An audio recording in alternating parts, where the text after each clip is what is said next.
Welcome to day. Thank you. Hello, and welcome to day two of the 2025 STEM Librarians Collaborative Virtual Meeting. We are thrilled to have you with us again today. Sorry, clear some stuff off my Zoom. My name is Carolyn Osler. I'm a STEM librarian at Arizona State University, and I'm also a co-chair for the STEM Librarian Collaborative meeting this year. My pronouns are she, her. Uh, and I am a white woman with long, wavy brown hair, and I'm wearing a green shirt today. I have the pleasure of being your MC for the beginning session. Before we begin, we have a few housekeeping notes. So first, please take a look at our code of conduct. The link just went into the chat. We expect all our attendees to abide by our code of conduct at all times during the conference. This includes the main conference room that you're in right now, breakout rooms during our Birds of a Feather discussions, and all communications on our conference Discord server. The short version of the code of conduct is as follows. Our conference is dedicated to providing a harassment-free conference experience for everyone, regardless of gender, gender identity, and expression, age, sexual orientation, disability, physical appearance, body size, race, ethnicity, religion, or the lack thereof, or technology choices. We do not tolerate harassment of conference participants in any form, and sexual language and imagery is not appropriate for any conference venue. Conference participants violating these rules may be sanctioned or expelled from the conference without a refund at the discretion of the conference organizers. If you encounter any attendee who is not abiding by our code of conduct, please report it to a planning committee co-chair. We will have that tagged in our name, but that is Elizabeth White, Nancy Shore, and myself, Carolyn Osler. Alternatively, you may email the planning committee at planning@stemlib.co. We'll put that in the chat as well, if it's not already. Second, we encourage you to join us on our Discord server. That link should already be in the chat as well. We will be sharing resources shared by our presenters and attendees here. And it's also a great way to continue the conversation after each session. The Discord server is active year-round, so there's always conversation going. So we hope that you continue to participate after the conference too. Third, communication access real-time transcription, or CART, is available throughout the conference. To access live captions, select the Show Captions option in your Zoom window. You may have to select the More option at the bottom there with the three dots first to get that to appear. Please message a planning committee member if you're having trouble accessing our captions. But we do have our captioner here today, so they should be going. We would like to share a collaborative note-taking document that we created for the conference. A lot of people were using it yesterday. We've got some good feedback on it. This is a space where attendees can choose to take crowdsourced notes during the conference session, so no pressure, but it's helpful for everybody. The full schedule for the conference can be found on our website. That link will be going in the chat as well. Finally, we'd like to take a moment to thank our sponsors. Our sponsors make it possible for us to cover conference costs, including honoraria for our keynote speakers and accessibility features like CART. Our sponsors for this year are AAAS, ACS, AMS, IEEE, IOPP, Project Euclid, and SPIE. Our fiscal sponsor for this year is Every Library Institute. You will get a chance to hear from some of our sponsors during the sponsor talk sessions that are in our schedule. And with that, I think we're ready to begin the first session of our day. I think both of our presenters are here. Yes. Okay, here we go. So our first session of the day is going to be a presentation, our next set of presentations is a group of I have a problem and I have a solution sessions. So in these sessions, presenters will propose a problem or a solution to a problem that has been plaguing STEM librarians. After all presenters have introduced their problems or their solutions, we will have a crowdsourced discussion to brainstorm other ways we can address these issues. So we're going to start with our first presenter, which will be Sydney Burke, who is a STEM librarian at Cal Poly Pomona. There we go. With her problem titled, or her solution. I'm sorry, I don't know which one it is. More money, more problems. Go ahead, Sydney. Awesome. Yeah, so I have a problem. A little bit about me is I am the science librarian at Cal Poly Pomona, and so I cover the College of Science, which includes 7 different departments. So it's chemistry, biology, it's math, computer science, kinesiology, geology, and physics. And so it's like kind of all over the place for me. And I got this problem when I was 7 months on the job where something had happened and we had to spend money really fast on books. And so I had to spend $10,000 on science books in 2 weeks. And I could only buy books from Gobi and Amazon. And so Gobi was new to me. I knew Amazon.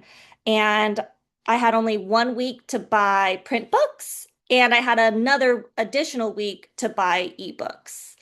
And previously, I was just used to searching on databases for articles for science. And so books, I was like, what books do I even buy? And I struggled finding anything online of like what books to buy. And so I went frantic a little bit. I went to the PAM Discord. I threw out like an SOS. I was like, please help me find books. I lurked different LibGuides at different academic libraries from like science librarians to try to find ebooks and print books. But that was honestly, it was overwhelming. There's a lot out there. And I ended up sending random Microsoft forms to science faculty. Didn't get a lot of stuff back. I think the form I sent to all science faculty, I mostly got stuff from computer science and math, but not even that much. I think I got like 5, 10 responses. And when I sent a form out to biology, though, I got a lot of responses. And so I guess like my questions are, it's like, how do you do collection development for the sciences, like specifically buying books? Like especially I guess like when you're new, working on a tight deadline and you don't really have clear guidance. Yeah. So like do you have like different strategies or tools that you use to kind of like help you like pick the books? I have a problem. Thank you, Sydney. Yeah. Okay, so everybody can think about maybe possible solutions for that one, but we're going to go ahead and let Carmen Cole present her problem or solution. Carmen Cole is the Information Sciences and Business Librarian at Penn State University Libraries, and her talk will be her problem or solution will be titled "Unplugging to Reconnect." Go ahead, Carmen. Thank you. Hi, everybody. Again, my name is Carmen Cole. I am the Information Sciences and Business Liaison Librarian at the University Park location for Penn State. My pronouns are she, her. And there we go. There's a QR code here, or you may use the link, which I will put in the chat. But that folder contains my slides and a transcript of the presentation today. So what I'm going to talk about is technostress and maybe a few things that we can do to deal with that if you're experiencing it. And I got to say, I really don't know anyone who isn't. So what is technostress? I think by just hearing that word, we may immediately feel a sense of recognition. But technostress, very broadly, is the stress or strain caused by the use of digital technologies, often resulting from constant connectivity, information overload, and the pressure to adapt to rapidly changing tools. I know for me as a STEM librarian, this is basically my day-to-day reality. All right, so why would you want to go more analog? And I'm using analog here in terms of doing more things on paper, doing things that are more tactile, wearing an analog watch, that type of thing. For me, my digital fatigue really hit a breaking point earlier this year, and I wanted to disconnect a bit. I felt very overwhelmed and stressed out. So pulling back from technology has led me to be much more mindful about how much technology I'm using and how much time I spend using it. Pulling back from technology has definitely improved my mental health. I feel more connected to not only myself, but a lot of my non-digital hobbies too. My focus has definitely improved, especially since removing my smartwatch and turning off almost all my notifications. Also, too, I've been reflecting on why I became so reliant on technology and getting into doom scrolling cycles. That reflection's been really beneficial. I feel like I'm more purposeful in my work and in my personal life. All right, so how to go more analog if you're not already doing a few of these things. And these are just a few ideas. This is not an exhaustive list. And some of these may seem so simple, but I think we need to touch grass occasionally and do sort of a tech audit of our lives. So I've listed a few key solutions here, things that I personally use. So using a paper planner, this is an actual photo of one of the weeks of my planner. You can see it's a mess, but wow, has it kept me organized and on task. Creating a physical Kanban board, using your phone as a tool and not like a doom scrolling device, taking off your smartwatch or replacing it with like an analog watch, which I did earlier this year. Engaging your senses by writing things down by hand and crossing things off lists. And finally, teaching analog productivity to others. Here at the Penn State Libraries, a colleague and I have hosted some analog productivity workshops. And that's it. Thank you, Carmen. That's super interesting and I think very relevant to all of us, especially as we're staring at Zoom for the next few days and every day of our lives. Okay, so thank you, Sydney and Carmen. We now have a lot of time for open discussion. So we've already had some conversation in the chat, but if you would like to unmute, if you have any solutions to Sydney's problem with collection development, or if you have any other ideas related to Carmen's, like analog solution to was it techno fatigue? Um, yeah. So if you would like to unmute, feel free to raise your hand or just unmute and start talking. Um, but Ron, we have some questions in the chat that haven't been answered. So, does choice reviews require a subscription? Oh, I see the answer just came in about that being wrapped into Gobi.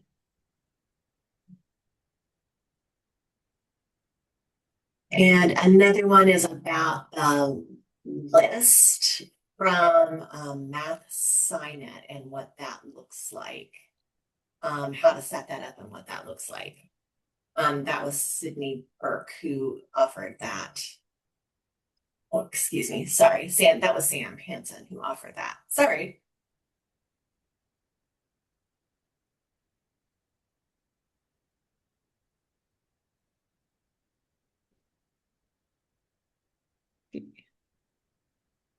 Boy, this is Barbara Williams. I can't figure out how to I got to update and somehow I can't figure out where my hand raising is. oh, it's okay. Okay. So my response is for Sydney, and I'm not sure what level you are at Gobi. So some of this might be redundant. You've already tried, and if so, just let me know. But one of the things I did, and I also moved from Arizona to Massachusetts, but when I was in Arizona, what I liked about Gobi was I could really because I had so many different branches within a discipline, I could divvy up the search. And so, like, if you're looking in Gobi, and you know how you can like search by LC classification range, and so I would send each professor their range. And at first, some of my colleagues thought, well, that would just be burden them, but it wasn't that many for their particular discipline, and they really liked the list. and they had some really good like advice. Like they would say things like, well, that's just so and so's regurgitated dissertation. Does it add a lot? Blah, blah, blah. But anyway, that was very helpful. When I came to my present place, that wasn't really a choice because people are just really busy. But some of the things I do, and I don't know if, like, I relied on Gobi, like, I guess every school has an expert. And so, what I would ask for statistics, like I would say, okay, how many, like we have some firm things, like let's say if we're buying an edition and it's used every year and you know you have to buy it, they would send me those stats. They would say, okay, this is a list of things that you've been buying since this, and I could also on our end get the circulation stacks. And so I'm usually pretty formulaic into how I spend the money, like of the known needs. And by the time I get finished that, I don't usually have that much left. But another thing is like if you compare in Gobi, you can compare yourself to your peers, whoever you decide is your peers. And so that's just been invaluable. Like one of my areas is aerospace, and I know the Embry they're they always have a good collection. And so sometimes when you compare yourself to see what your peers are getting, that's very telling too. Yeah. Yeah, that's awesome. Thank you. Yeah, I did not have enough time to like really explore Gobi. Like that was like the first time, like when I had those 2 weeks to buy, that was like the first time I have ever been in Gobi. And so it's like they kind of like walked me through that and seeing the peers, but yeah, I think I was just like overwhelmed with just like how different each of the departments are. Like computer science compared to like biology, it was like yeah, I definitely got overwhelmed. But that's good advice for the statistics of like the high usage items. And, Thank you. and to be truthful, I was in your position when I first Yeah. started my career. So I didn't learn this until like 10 years into Oh, it. great. Okay. Yeah. Good to know.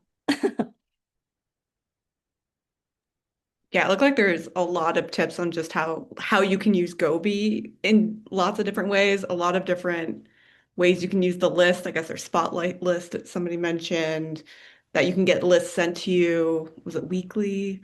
As well through that. So yeah, no, it sounds like there's lots of, I think once you get to know the platform, even maybe if you know the platform, there might be more ways to use it. So that's interesting. Uh, Kirsten. Yeah, hi, Sydney. I just wanted to kind of emphasize something that Barbara said. If I had been brand new to a new place and had 2 weeks to spend $10,000 when I was completely unfamiliar with the place and the infrastructure, that would have been really difficult for me. And I started working in publishing in bookstores back in the early 90s. So I've been doing this for a long time and I still would have found it challenging. That's a really quick turnaround. And you will get your structures in place and it will make your life easier going forward. But I just wanted to emphasize the fact that was a challenge and that would have been a challenge for anyone. And there's no shame in that having been difficult. Thank you. Yeah, thank you. Yeah. Um, it was definitely overwhelming. And I am new to librarianship and I like right when I started, like 3 years ago, they're like, we have no money to buy books. We're just gonna buy journal packages. So I was like, okay, like I guess like science doesn't use books. And then just getting this kind of like them telling me that I needed to buy a bunch of books. Yeah, that was overwhelming. But thank you for the validation. That's very nice.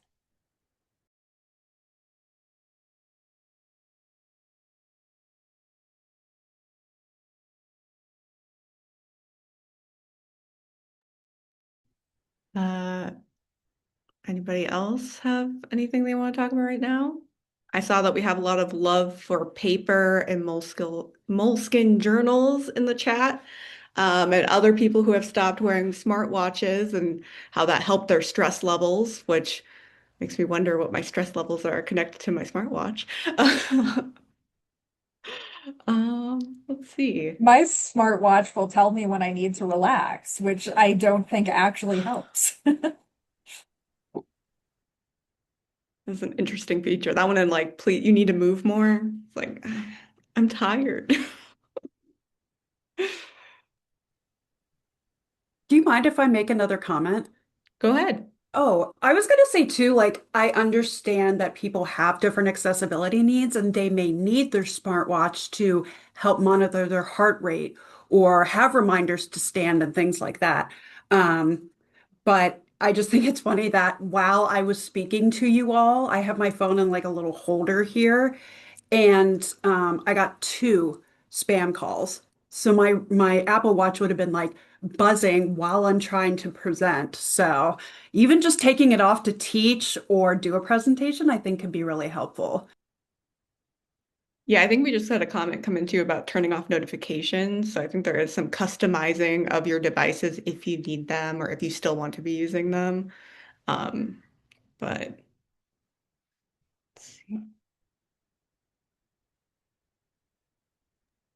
This is Barbara. Can I just jump in again quickly about the smart watches and the notifications? I Sure. wish there was just some uniform standard about like how do we handle notifications? Because some people are in meetings and then they'll say, oh, so and so just, and then people are like, well, we notified you hours ago, but I've been in meetings. So like and nobody's clear what the protocol is, but everybody's clear with, well, you got to take care of yourself and blah, blah, blah. But the bottom line is when you don't respond to someone, they're just like, because and I don't know if it's a generational thing or not, but I know like I have some colleagues and they can maneuver two or three different streams of information. And it is just really, that's what's stressful to me. Yeah. Yeah, no, I think that's a good point. I think people have different levels of capacity with technology, right? And what they're able to have going at the same time and whether they should be checking notifications in the middle of meetings. I know sometimes it gets distracting. And you're in a meeting with somebody and you end up in your email or in your Slack messages or something like that. Whereas if you didn't have the technology, maybe you would focus more on what the person is saying. So.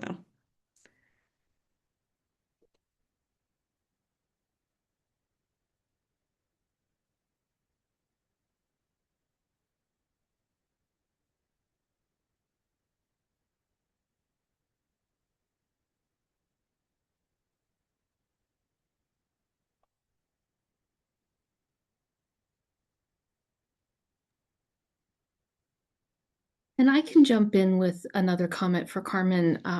I do think that we've already touched on this, but the whole idea of just making technology work for you. There's been some stuff in the chat about analog clocks, and then airplane mode on your cell phone. Generous use of airplane mode is amazing. Um, I ended up keeping an old phone and because it had some apps on it that have been discontinued and leave it in airplane mode because they all work offline. And it's great because I can use those. I can do what I like to do, on those games and with those music apps. And I just don't even have to worry about alarms and notifications coming in. So a lot of it does come down to customizing things and really getting into the nitty-gritty of settings and making sure that technology is working for you instead of you being driven by technology. Yeah, no, I think that's a good point there. Carmen, we have a question for you in the chat. You may be answering it, but I don't know if you want to answer it out loud. So it's from Robin. When you were exploring this topic, were you able to find any research related to how STEM students or researchers are benefiting from working analog tools back into their research or creative process? I'm working to strengthen the relationship between the library and our engineering college, so I'm just curious. So what I have personally done is I've done a couple workshops for graduate students on this, and some colleagues and I did a writing retreat for graduate students this fall, and one of the sessions was about analog productivity. A colleague and I also did a paper planner slash journal session for anybody that wanted to come as part of our wellness initiatives here. They were well attended, and it was just surprising to me how many were just like, yeah, I'm on TikTok like 6 hours a day. So, and I'm just like, well, you do you, but perhaps, these are some, tips you could use to slow that down a bit and maybe, focus on your schoolwork a little more. I don't know. I think we're going to maybe research this eventually, so stay tuned.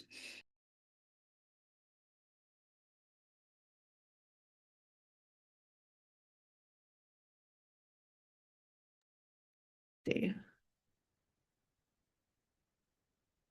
We have, oh, we have another question for you, Carmen. You mentioned you did some analog productivity workshops. What did those entail? So what those look like? I mean, kind of what I basically told you. Yeah. But with a few of them, though, we also incorporated wellness checks, wellness tips, and I mentioned a tech audit for yourself or like a productivity audit. And, obviously the word productivity is problematic in many ways, but it's usually something people can kind of relate to.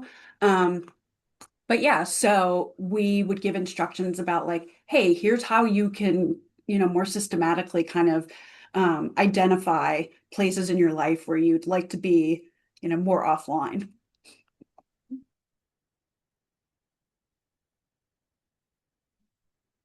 We have lots of conversation happening in the chat, so please, everybody should be reading that as well. Does anybody want to unmute and talk a little bit more about what they've been saying in chat? Any extra comments?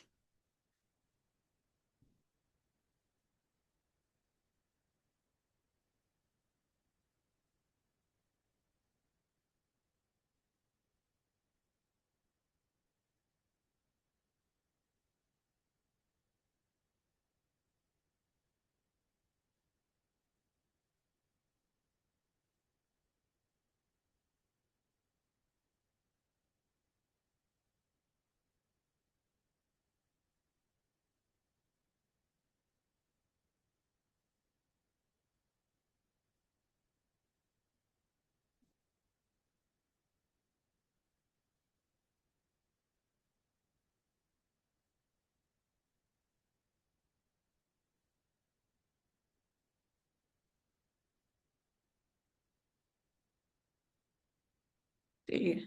Looks like Sam mentioned using an e-ink tablet. Um, that it's still technology, but it's only functions for note taking and document reading, or those are the only functions for it. So it's nicer than a phone or an iPad or Android tablet, which can so it can still sync with the notes. So like more limited, I guess, technology on that end.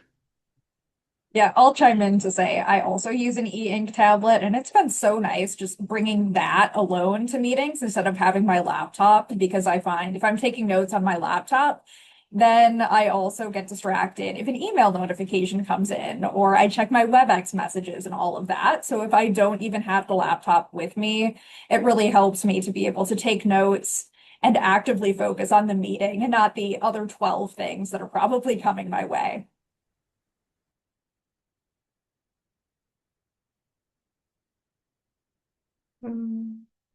Let's see, it looks like for Carmen, we had a quick question that you may have said this, but who was the intended audience for the workshops and the people who attended? So the bulk of the ones we've done were for graduate students. Graduates. And I did do one that was just anybody who wanted to come, but it was mostly undergrads. So Nice.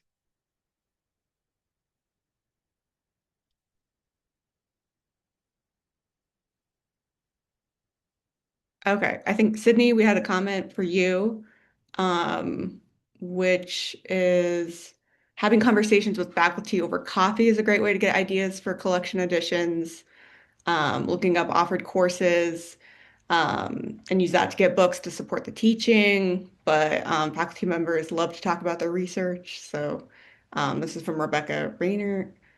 Uh, but they've gotten some good ideas for new books from checking from recent publications. So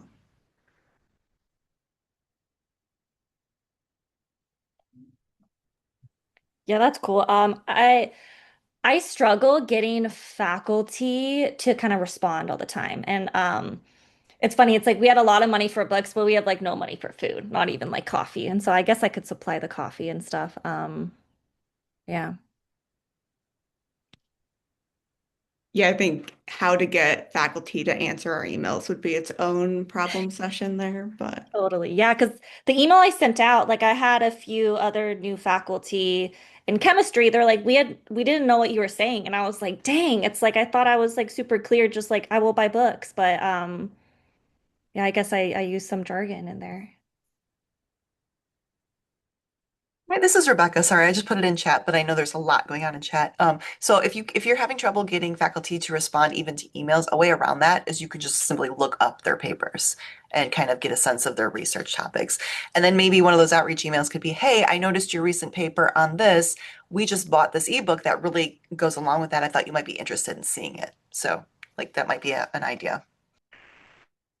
That is a really good idea. Do you like do you randomly choose faculty or do you choose like the deans or the chairs or like who do you choose? I guess I have like so many people.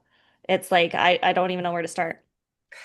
That's a good idea. One of the things you can do in Scopus and Web of Science is you can filter the search by your institution, and kind of just look at the most recent month worth of research for your faculty. So that's one idea. But also your faculty's websites might also list their most recent publications. And so if you kind of those aren't always up to date. I mean, mine aren't up to date, but if you kind of see if somebody's very prolific, you can maybe start with them. Um, but yeah, I support a lot of departments too, so I know that can be challenging. Oh, that's a good idea. I think I know that biology, they're required to like publish like two peer-reviewed articles a year to like keep their tenure. So it's a good idea. we also have a comment from Joanne saying that in Scopus you can have the notifications that send you when your faculty have new publications. So that could be a way to automate that. But you have to get them all set up. But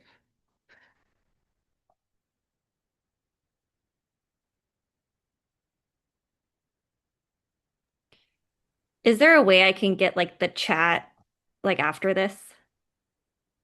yeah, Okay, we'll cool. we'll try Awesome. to get it all somewhere. There's a lot of good ideas in here, so at the very least, I think we can download the chat or try to get into the shared notes document.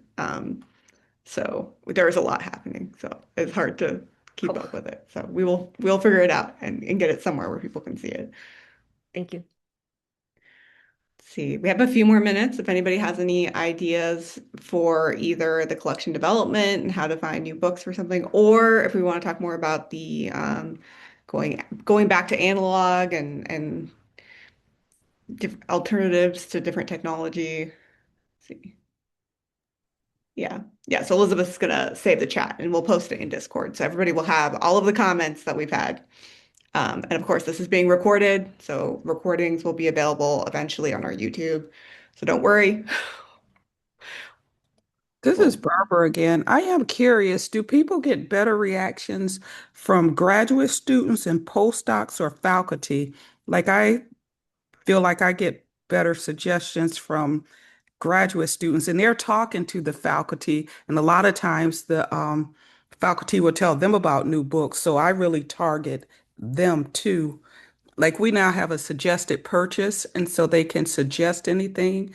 That line is always expanded, and it's easy to tell how many times those books have circulated because of the fund they're bought on.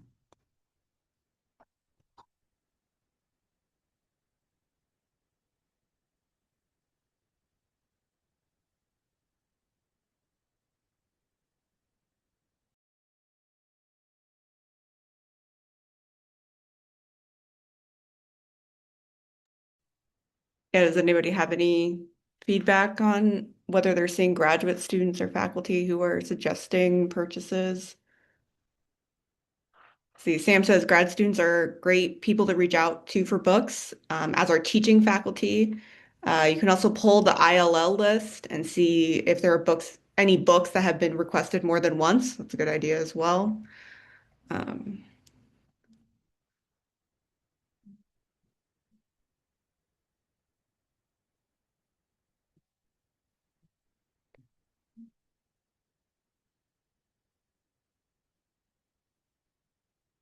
yeah.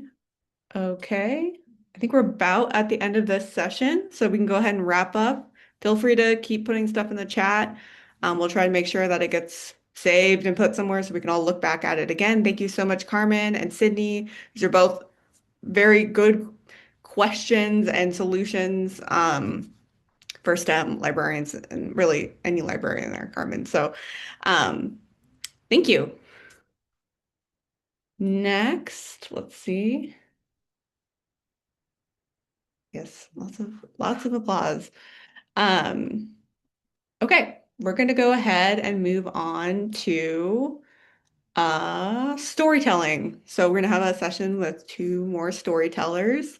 The next session is where we get to hear first-person accounts of our presenters' experiences as STEM librarians. These sessions are not recorded, so if we haven't stopped recording, we should probably pause that. And then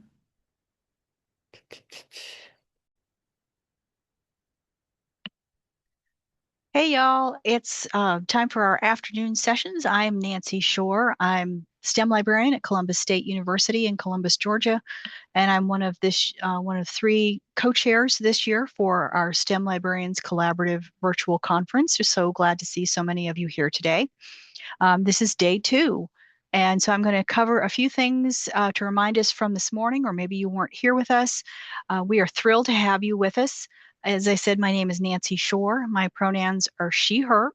And for accessibility, I am a white woman with shoulder-length gray hair, and I'm wearing a lavender sweater today.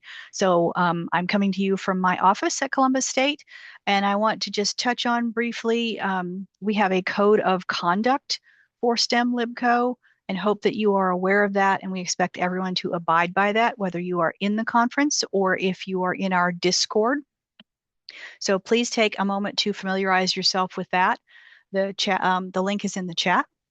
And then we're going to put a link in the chat to our Discord server. We really hope you'll join us there. There's great conversations for each day of the conference, but our Discord is active all year round, and there's some great conversations going on. P.S. Please share your STEM jokes and pet pictures, big favorites.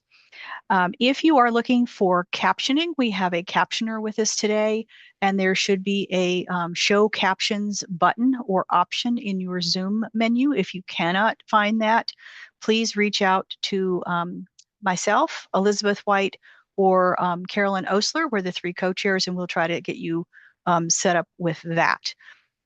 Next on my list is we have employed this year, and it's going over really well, I think, a collaborative note-taking document that you can take some crowdsourced notes during each conference session. And then as you're following along, the full schedule for the conference can be found at the link that's also going into the chat. Thank you very much to Elizabeth for help with that. And I just want to take a moment to shout out for our sponsors, because our sponsors make it possible for us to cover conference costs, including honoraria for our keynote, and to allow for these accessibility features like CART. Really grateful to have with us this year ASSS, ACS, AMS, IEEE, IET, IOPP, Project Euclid, and SPIE. And also a shout out to our fiscal sponsor this year. Every Library Institute has been very helpful to us. You've noticed you registered through their portal, and those emails have been coming out from them. And so we're grateful to have their support this year. So with all of that, we are ready to begin this afternoon's sessions, and we kick off this afternoon with three short talks. So short talks are 15-minute presentations followed by 5 minutes of Q&A. And so all of you presenters, I will give you a verbal warning when you have 1 minute remaining in your session, and then I'll let you know when your time elapsed. So when that happens, you can quickly wrap up your thoughts so we can move to questions and answers. With all of that, our first short talk is by Scotty Capel from Western Carolina University, and we're going to hear about bridging research and communication. So I will leave it to Scotty to finish the introduction to the topic. Thank you. Thanks so much, Nancy. Let me go ahead and get my slide shared. Can you see my slides? Looks great. Wonderful, thank you. So hello everyone, my name is Scotty Capel. I'm the Scholarly Communications Librarian at Western Carolina University, and I'm here today to present Bridging Research and Communication, Librarian-Led Instruction in Research Poster Design. I want to start by providing a little background about WCU and my role at the university. WCU is the westernmost university in the UNC system and a participant in the NC Promise program, which guarantees in-state undergrads $500 a semester tuition. We're a regional comprehensive university with a large number of first-generation students, and we are primarily undergraduate. So currently, a little over 10,000 of our almost 12,000 students are undergrads. Undergraduate research is a major institutional priority, and WCU consistently sends high numbers of students to the National Conference on Undergraduate Research, as well as to other local, regional, and national conferences. When I came into my role in 2017, it was a brand new position. So to give some immediate structure to the position, my department head had already identified a few areas of exploration. One of those was support for students creating research posters. Despite WCU's emphasis on undergraduate research, there was a gap in support for students creating research posters, which is, of course, a common presentation format in these venues.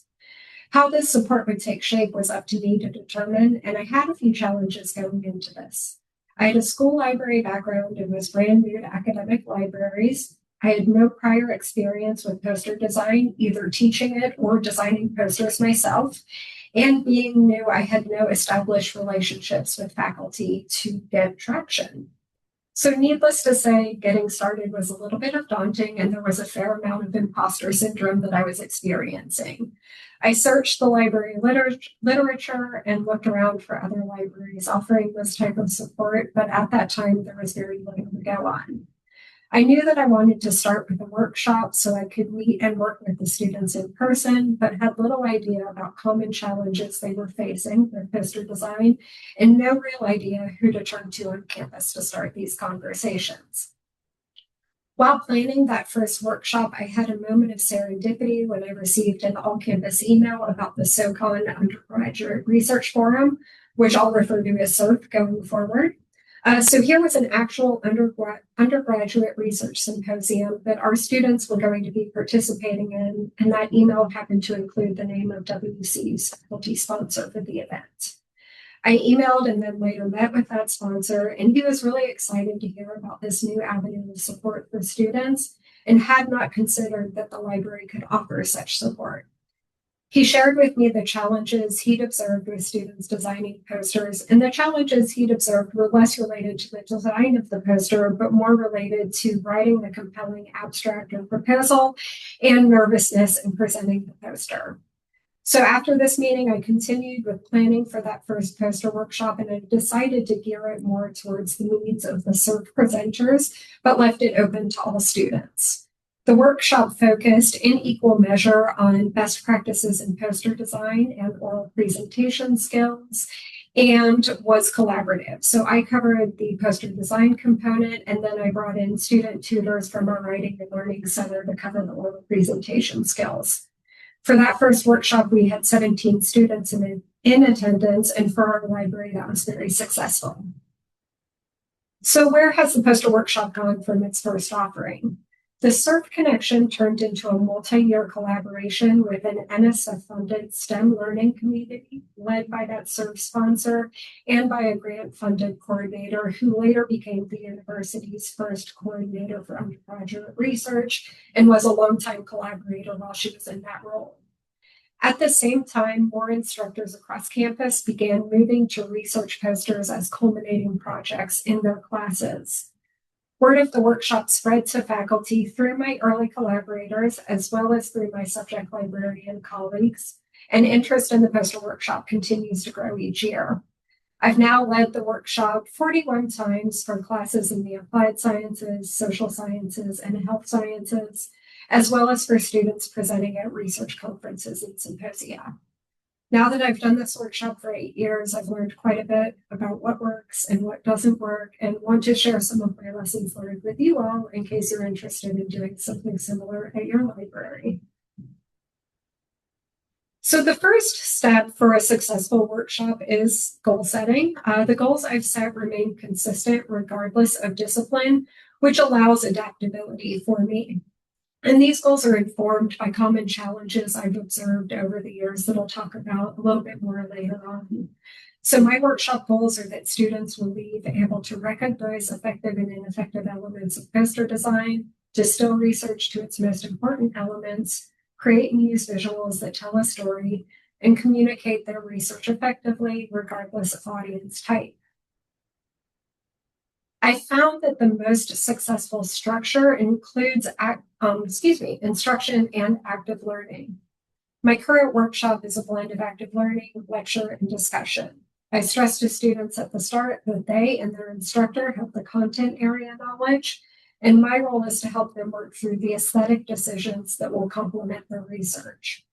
I start the students with a critique activity where they spend 5 minutes looking at sample research posters. I ask them to focus on the appearance of the posters rather than the quality of the research being presented, and to identify 2 elements that they find effective and 2 elements that they find ineffective. I then lead a 5-minute discussion during which students share what it is that they found to be effective or ineffective. This exercise gets students thinking critically about poster design, and it also helps build their confidence. They can often intuitively identify effective and ineffective elements, even if they don't yet understand what it is that makes those elements successful or unsuccessful.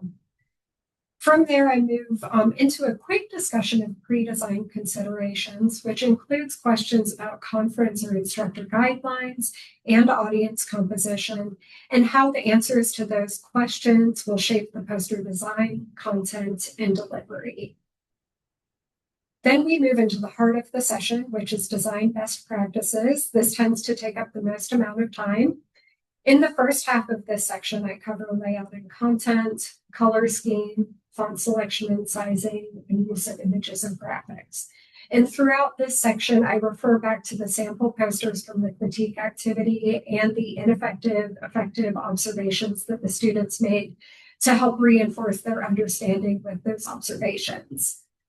I wrap up the design best practices section with a storyboard activity. I provide the students with large sheets of paper. Depending upon the room we're in, I try to go up to 48 by 36 inches to mimic a conference poster dimension, and a variety of supplies, including markers, colored pencils, construction paper, and printouts of text at the smallest recommended body text size so students can see how large that actually is. With these materials, I ask students to start mocking up their poster, and I give them some parameters. So I tell them to first block off about 4 inches of space for their title and author information so they know how much room they actually have for content. I then ask them to think about their content, so what informational components they plan to include, the approximate size they think they might need for each of those pieces, and where they would put those pieces on the poster to lend the poster to being really readable for the audience. And then finally, I ask them to consider the visuals they might include and where they would place them. Throughout this activity, I circulate the room and talk with each student individually about their research, the design elements they're considering, what aspects of their research they think they can represent visually, and if they're struggling with that, we brainstorm some ways to do so, and what additional visuals they might include that could enhance audience engagement. The goal of this activity is to get students to take the best practices they learned and apply those to their own poster design.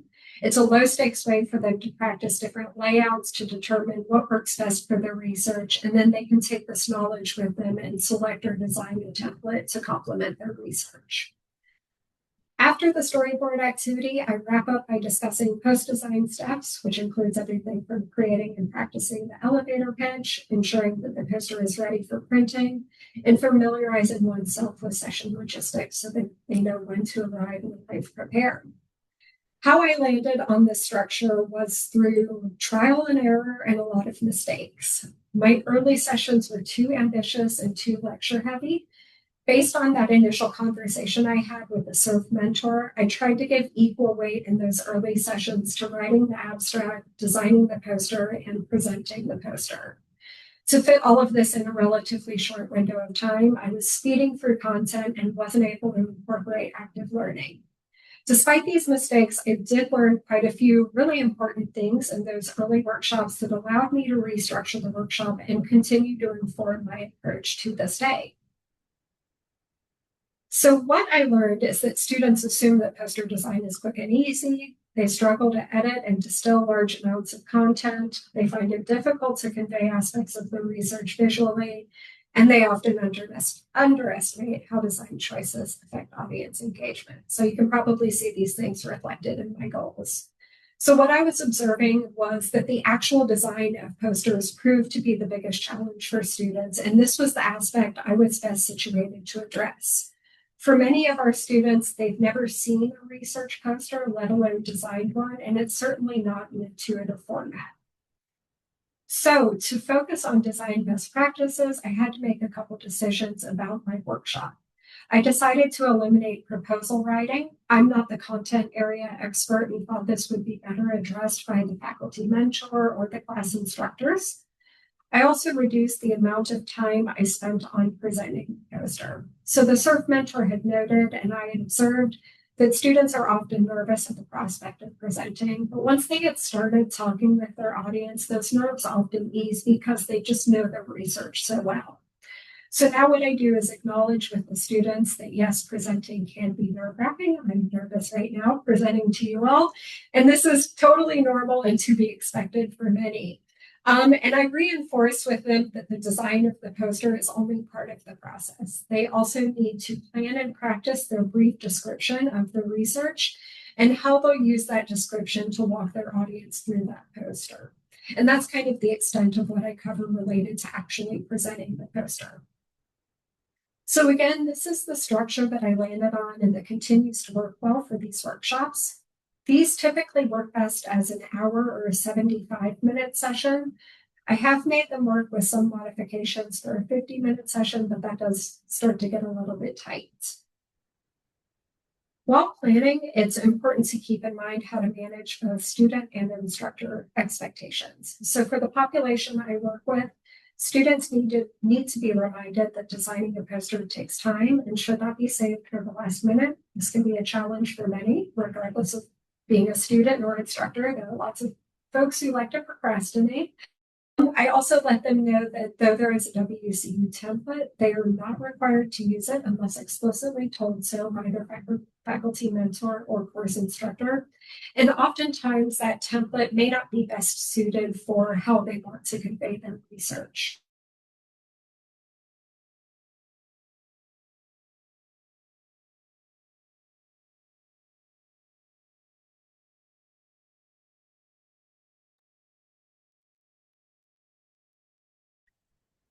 Scotty, if you can hear us, I think you froze.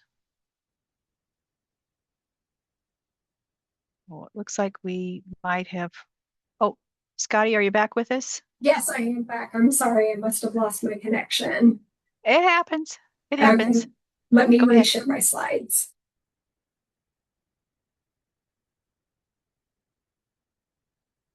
Okay. So for those who want to build a sustainable program, here is what has worked for me. I've moved away largely from open sessions and now target specific classes. I still catch many students engaged in independent undergraduate research with this approach, and it helps ensure that I'm not planning for hours for an audience of 0. This approach also allows me to maintain relationships with instructors and stay abreast of the curricula and learn about upcoming undergraduate research opportunities.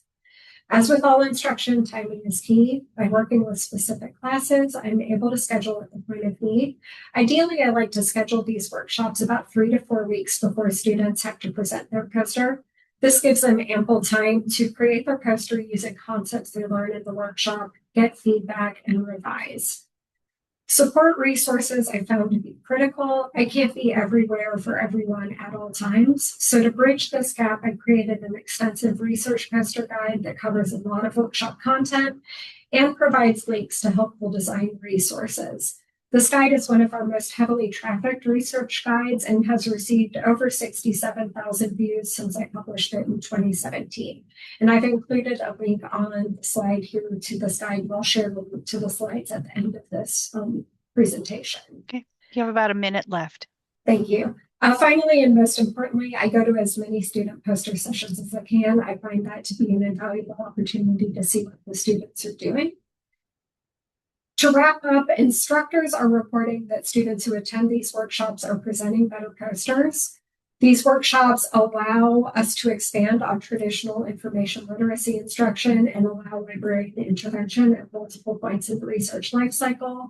And they offer a really wonderful opportunity for partnership, whether that's collaboration with librarians with subject area expertise or librarians with other fluencies such as data visualization. So I want to thank you all for your time and attention. I've got my contact information on this slide here and another link to that research poster guide, and I will go ahead and share to these slides in the chat. Awesome, Scotty. Thank you so much. We're going to enter the Q&A phase. So if anyone has questions, because I know I have one to start, you can either put those in the chat and we'll help read those off, or you can raise your virtual hand or chime in. So while you're thinking of what you'd like to ask, I'm going to start out. I just opened your research guide, but I'm curious where you got the sample posters that you use in the workshop to critique from. So that started with a Google image search, and I set the search results parameters to include only those posters that were licensed for reuse. And I have pulled posters from a variety of disciplines, again, trying to get the students not to focus on the research itself, but the way that it's being presented.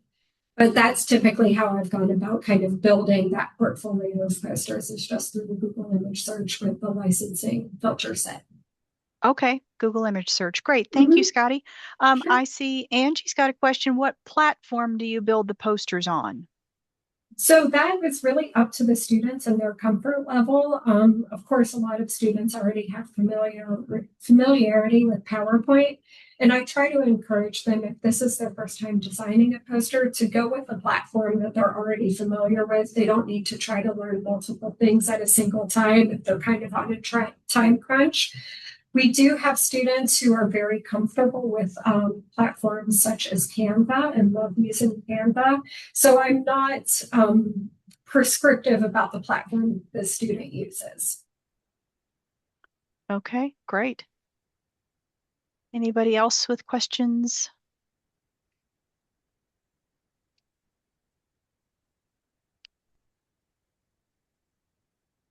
I will say, I have gotten to judge several posters at different things and always think, I wish you all had come to us before you did these. But let's see.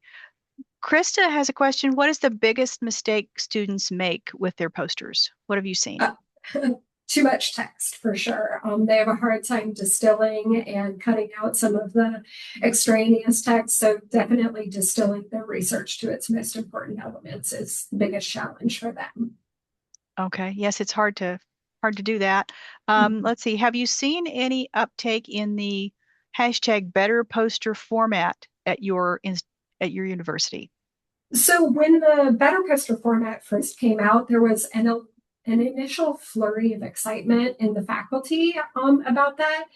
It never really caught on with the students. And in fact, the template that I lean on more heavily is the butter poster. I'm not sure if y'all are familiar with that, but that was created by someone who has expertise in user experience who kind of created a poster in response to the Better poster that better employs some UX principles. So that's the one that I often use when I present my own posters, and I point students to the Better poster quite often. Okay, great. And Krista has posted another guide about infographics to answer Tally's question. And then Sam has asked, have you tried to incorporate some of the more recent ideas about poster design, such as Mike Morrison's Better Poster or MIT's Even Better Poster templates?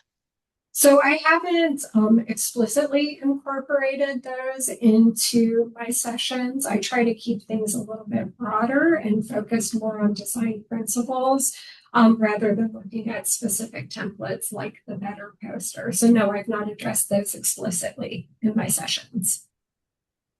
Okay, great. We have about a minute left for questions if anybody's got other things. And of course, you can continue this in the chat or also in our Discord, because the Discord stays up all year long and we can come back to these guides as well. I know my colleagues are posting some of these links in the Discord for day 2.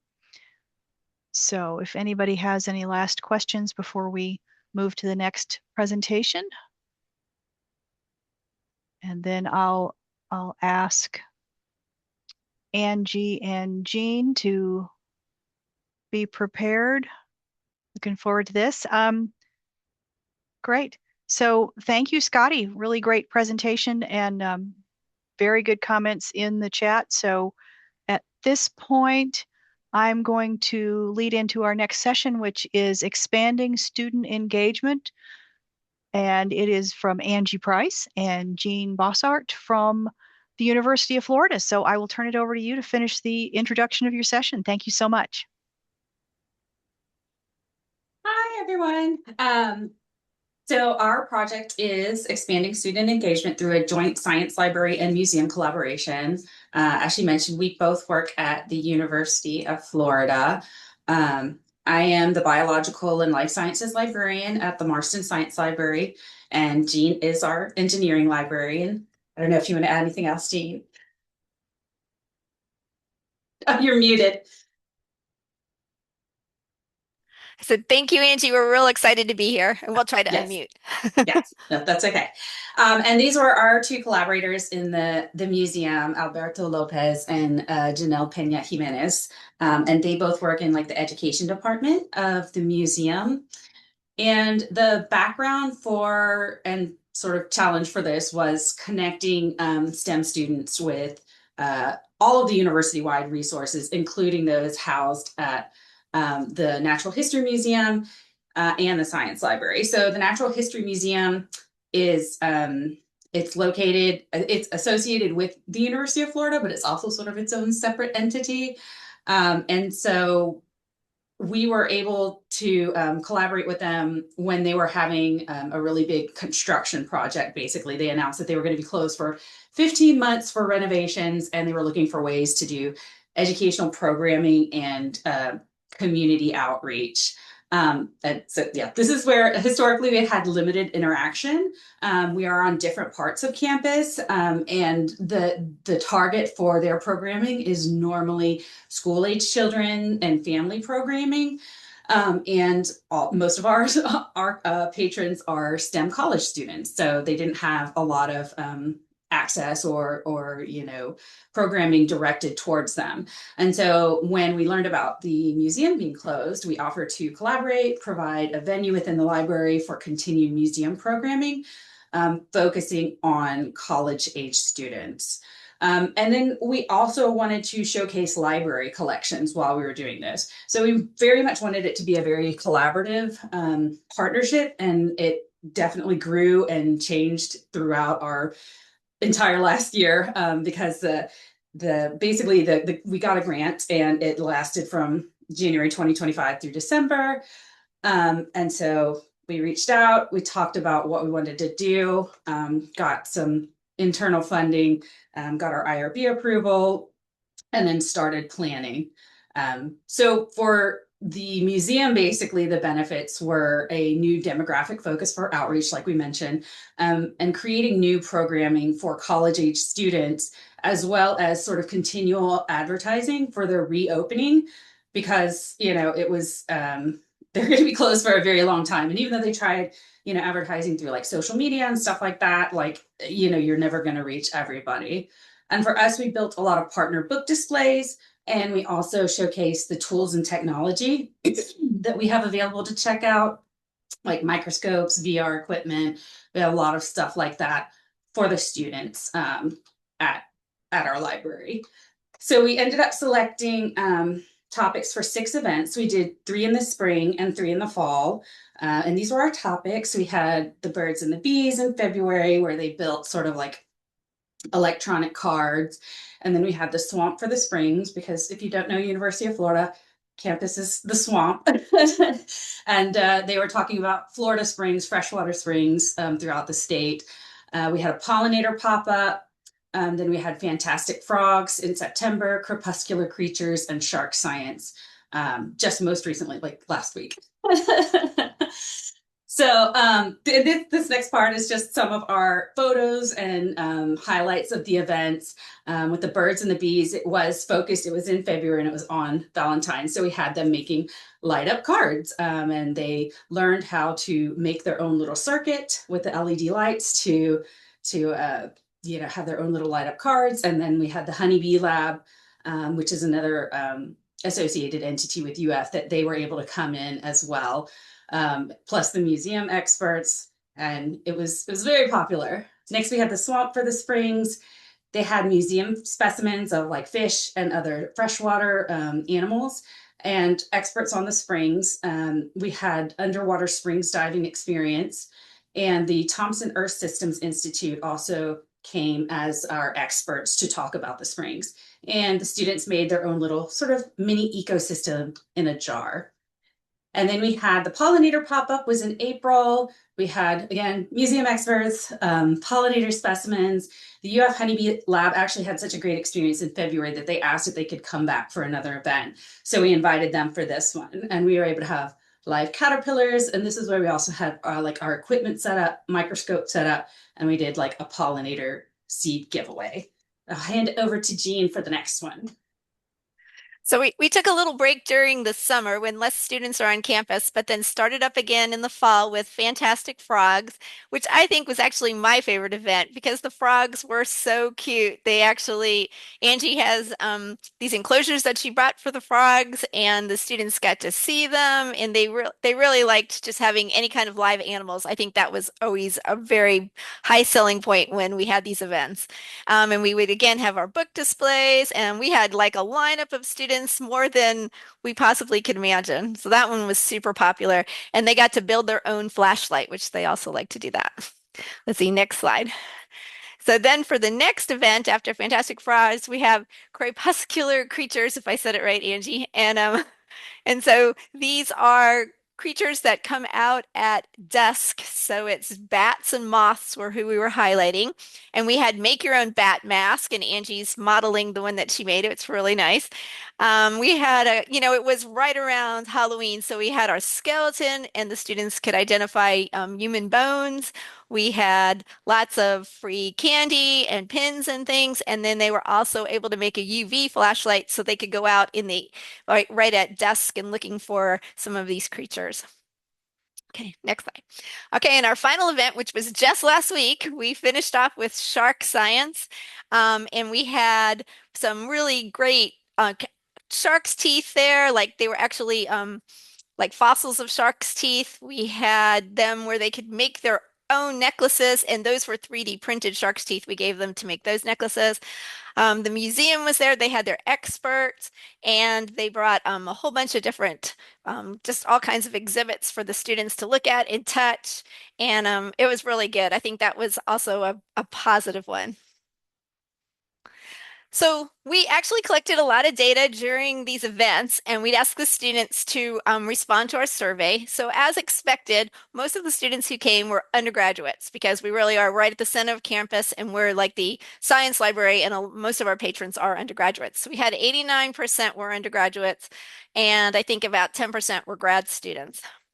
Their majors were mostly engineering. Again, we're the engineering and science library, so I think it was almost 36% engineering.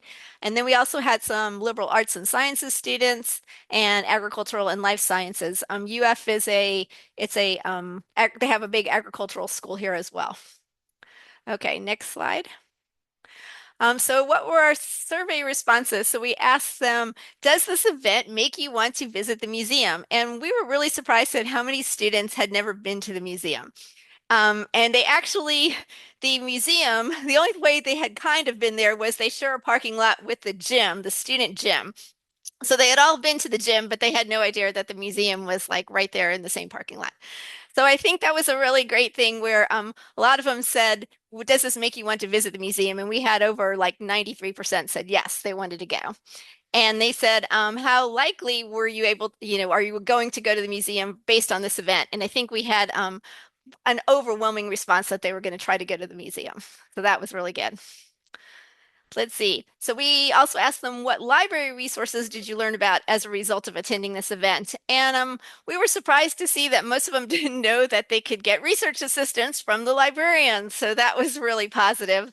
A lot of them didn't know that some of our floors at Marston, where it's a 5-story library, that the top 2 floors are quiet floors. So they were glad to hear that. We have group study rooms in the basement, so they learned that as well. And then a lot of them didn't know that we had our maker space, and which is also in the basement. So that was really good that they knew that as well. Okay, next slide. We also just did an open thing like, tell us what you thought. What did you learn? How did you feel about this event? And here's just some of the responses. And we were really excited because most of the students who do come to the science library have some kind of science background, but they really thought they learned a whole bunch of different things about the bees was very, very popular. And they learned all about the different types of bees.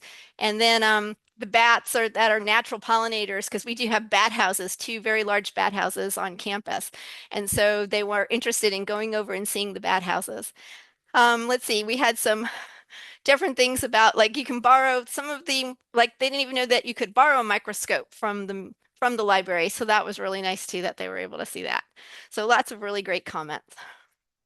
So what are our takeaways? Well, that we really have a lot in common with the Science Museum and then the people at the museum. Even though we're all really on campus, we're separated by about 2 miles. And so we didn't really have that much to do with them before. But it was great to actually figure out how much we do have in common. Their patrons are most of the time are like young children, but all of the patrons that are at the Marston Science Library do have some kind of a basic understanding of science. And so these outreach activities provide a way to like cultivate that interest. So we were excited about that. And that it also helped us, both of us actually, to come up with new partnerships. So there's lots of different organizations on campus. And so we learned a lot from the museum staff just about how to do these exhibits and how to put on these presentations and things like that. And we also learned about different collaborations for future activities because during these events, we collaborated with the Honeybee Lab and, they put us in contact with them, with the Thomson Earth Systems Institute, and then Frog Watch USA is actually at the local community college. And even though I'm a member of their zoo over there, I didn't even know that they had Frog Watch. So it was really interesting to learn that. Let's see, next slide. Go ahead, Angie. So basically our future plans right now, even though our grant ends on December 31st, we do want to continue building the relationship between our library and the Natural History Museum. They have been super happy with this partnership, and so have we, and the students have loved it.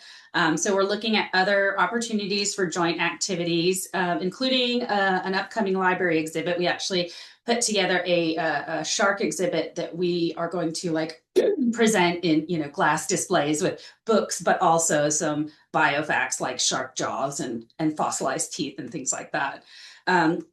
And we want to look at expanding collaboration with other campus groups like associated with the museum is the McGuire Center for Lepidoptera and the Whitney Laboratory for Marine Bioscience.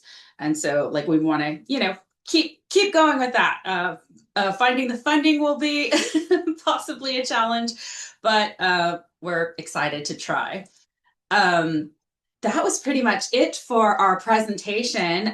If y'all have any questions or want to, you know, talk about other collaborations, we would love to hear. We were not able to find a lot in the literature specifically about academic science museums and science libraries collaborating. There were a lot about public libraries and art and like things like that, but specific to the sciences, we weren't able to find a whole lot. So if you know any more, let us know. We're happy to hear. Awesome. Thank you, Angie and Jean. Lots of congratulations going up in the emojis, in the reactions.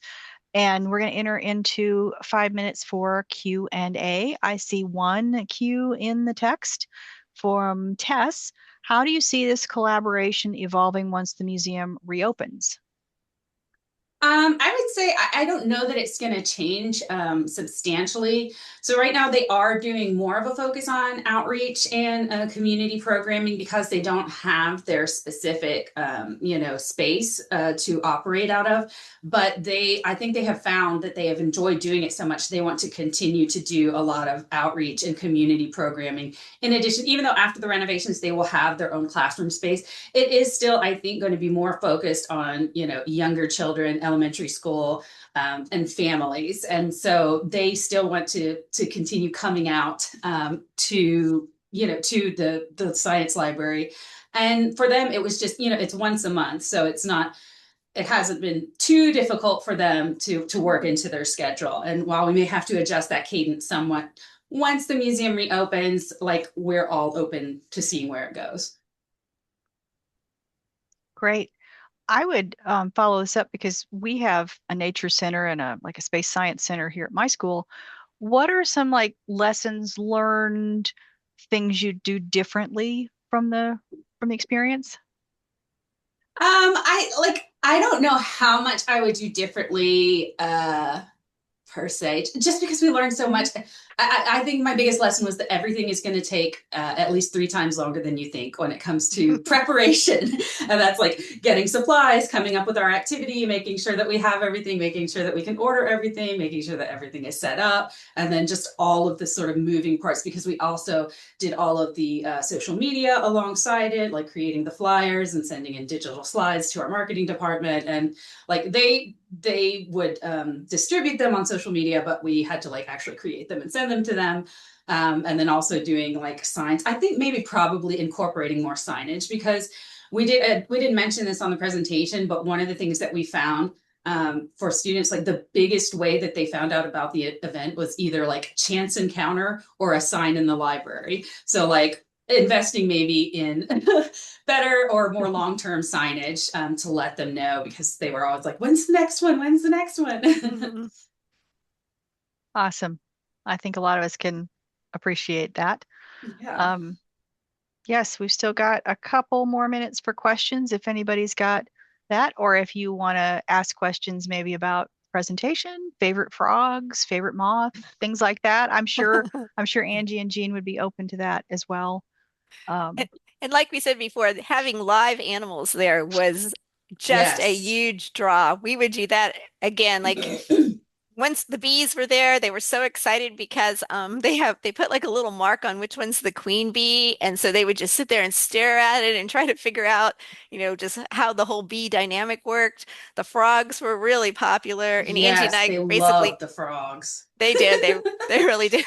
They came So- from our yards, basically. It is- So as for deciding which animals to feature in our events, we basically like looked at what we had available. The museum didn't really have any ambassador animals, so they were able to, like, for example, like, you know, we were able to get caterpillars, I think, for one of the pollinator things, because they do have a moth and lepidoptera center there. And then the honeybee lab brought the bees. And then with the frogs, we talked with Frog Watch, and it was like sort of just outside their season, and they didn't have, like, even though they're sort of associated with Santa Fe College, like they don't have an animal collection that they could bring out specifically for Frog Watch. But since we live in Florida and, you know, it's warm and we basically have frogs in our backyard all the time, we're just like, all right, let's, you know, grab a couple of frogs and have them come do a visit. I like that. I like that. I was to say with the sharks, they do have a shark science like center through the museum. They keep track of like all of the shark bite data of basically the whole world. So we wanted to do something with sharks because we knew that that was one of the strengths in the museum. Cool, cool. Well, that has been awesome, and I know I always like seeing frogs and sharks, so this has been a lot of fun. This wraps up this session. I want to thank Angie and Jean again for presenting that, and see if Laura is ready to get started on her session.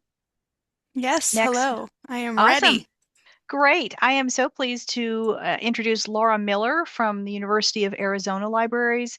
And Laura is going to talk to us about designing for transfer students, and I will let them continue the rest of the introduction for their session. So take it away, Laura. Thank you. Let me share my screen. Okay. Right. Can you all see my screen? Looks great. Good. All right. Thank you, Angie, Jean, and Scotty for your presentations. Really like learning from you all. So hi, everyone. I am Laura Miller Rivera. I am presenting a talk today called Designing for Transfer Students, Rethinking Literature Review Assignments in Generalist STEM Courses. All right, so we'll talk today about an instructional partnership I participated in with a research skills course just for STEM students who have just transferred from community college to the University of Arizona, so they're in their first semester. So I'll give you some institutional and course context, since this is a very common type of class at universities, talk about some of the pain points this students were experiencing in the course, and then how we redesigned it collaboratively, the instructors and myself, and what that partnership looked like, 'cause it's been quite fruitful for us. So I am Laura Miller Rivera. I'm a unit lead for Strategies for Teaching and Research unit here. I'm also a STEM liaison librarian, so I'm really focused on upper division students and graduate students. That's what we do in our unit. I also oversee instructional design, so our tutorial is very interested in that type of work. And a STEM librarian. Last year I was engineering and architecture specific, and we recently transitioned to a new model, so now I'm more generalist STEM. And I live in Tucson, and so I love the nature here. This is a picture of monsoon season, the sunset, and then this is from a photo from my walk in Saguaro National Park East last Sunday. It looks like a saguaro it's dehydrated and some birds got at it. You can see the skeleton, so it's really cool. This is a great place for STEM librarians to be.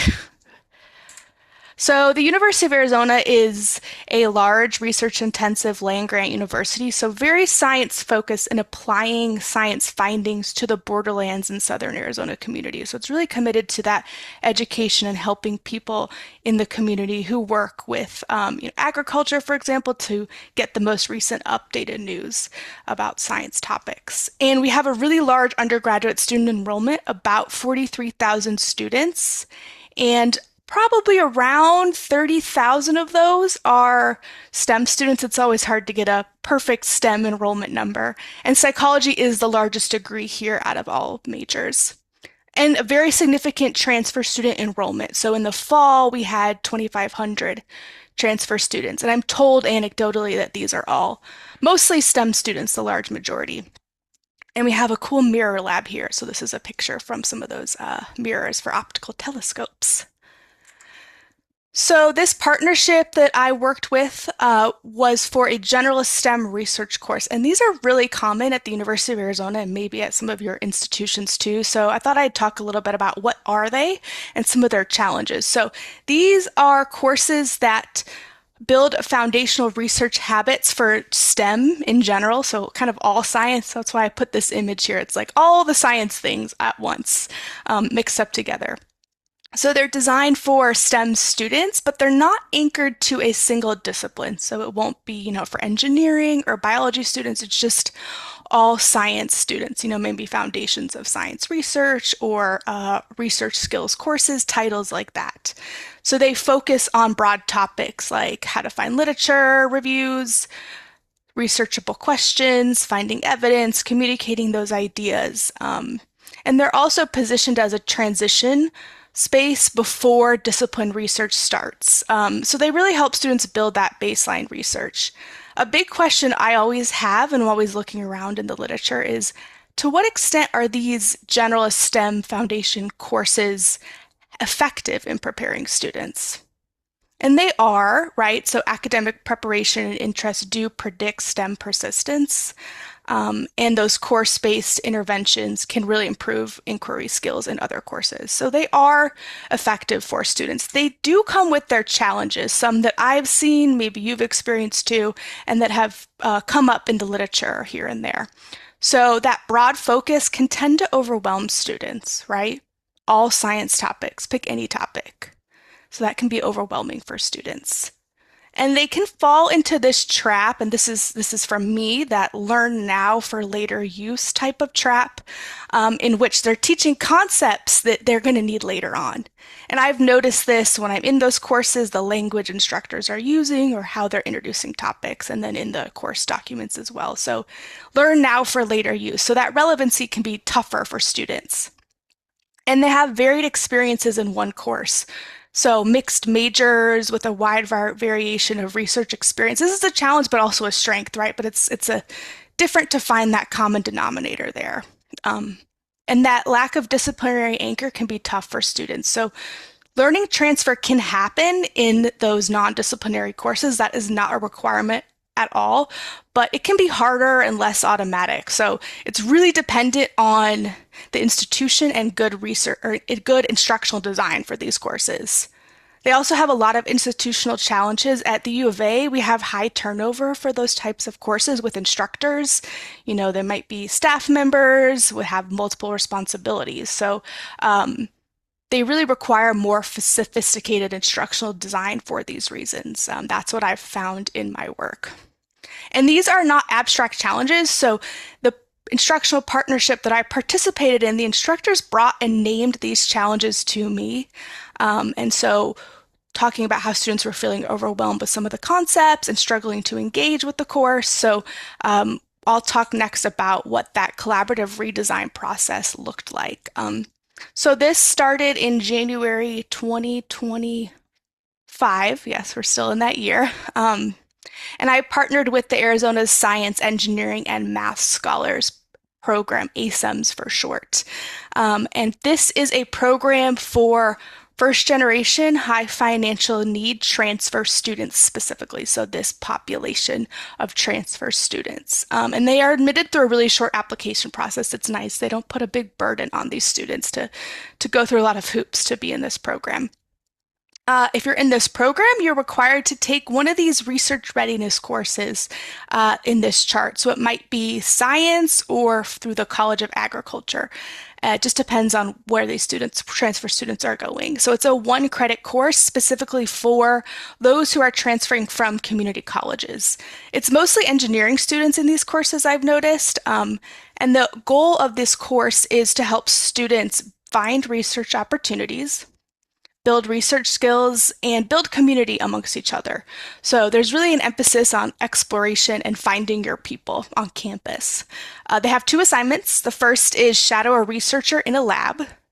And the second final assignment is to write a short literature review course. And this is a 7-week course, so it's really fast, goes by really fast for the students. And they teach about 100 students a semester.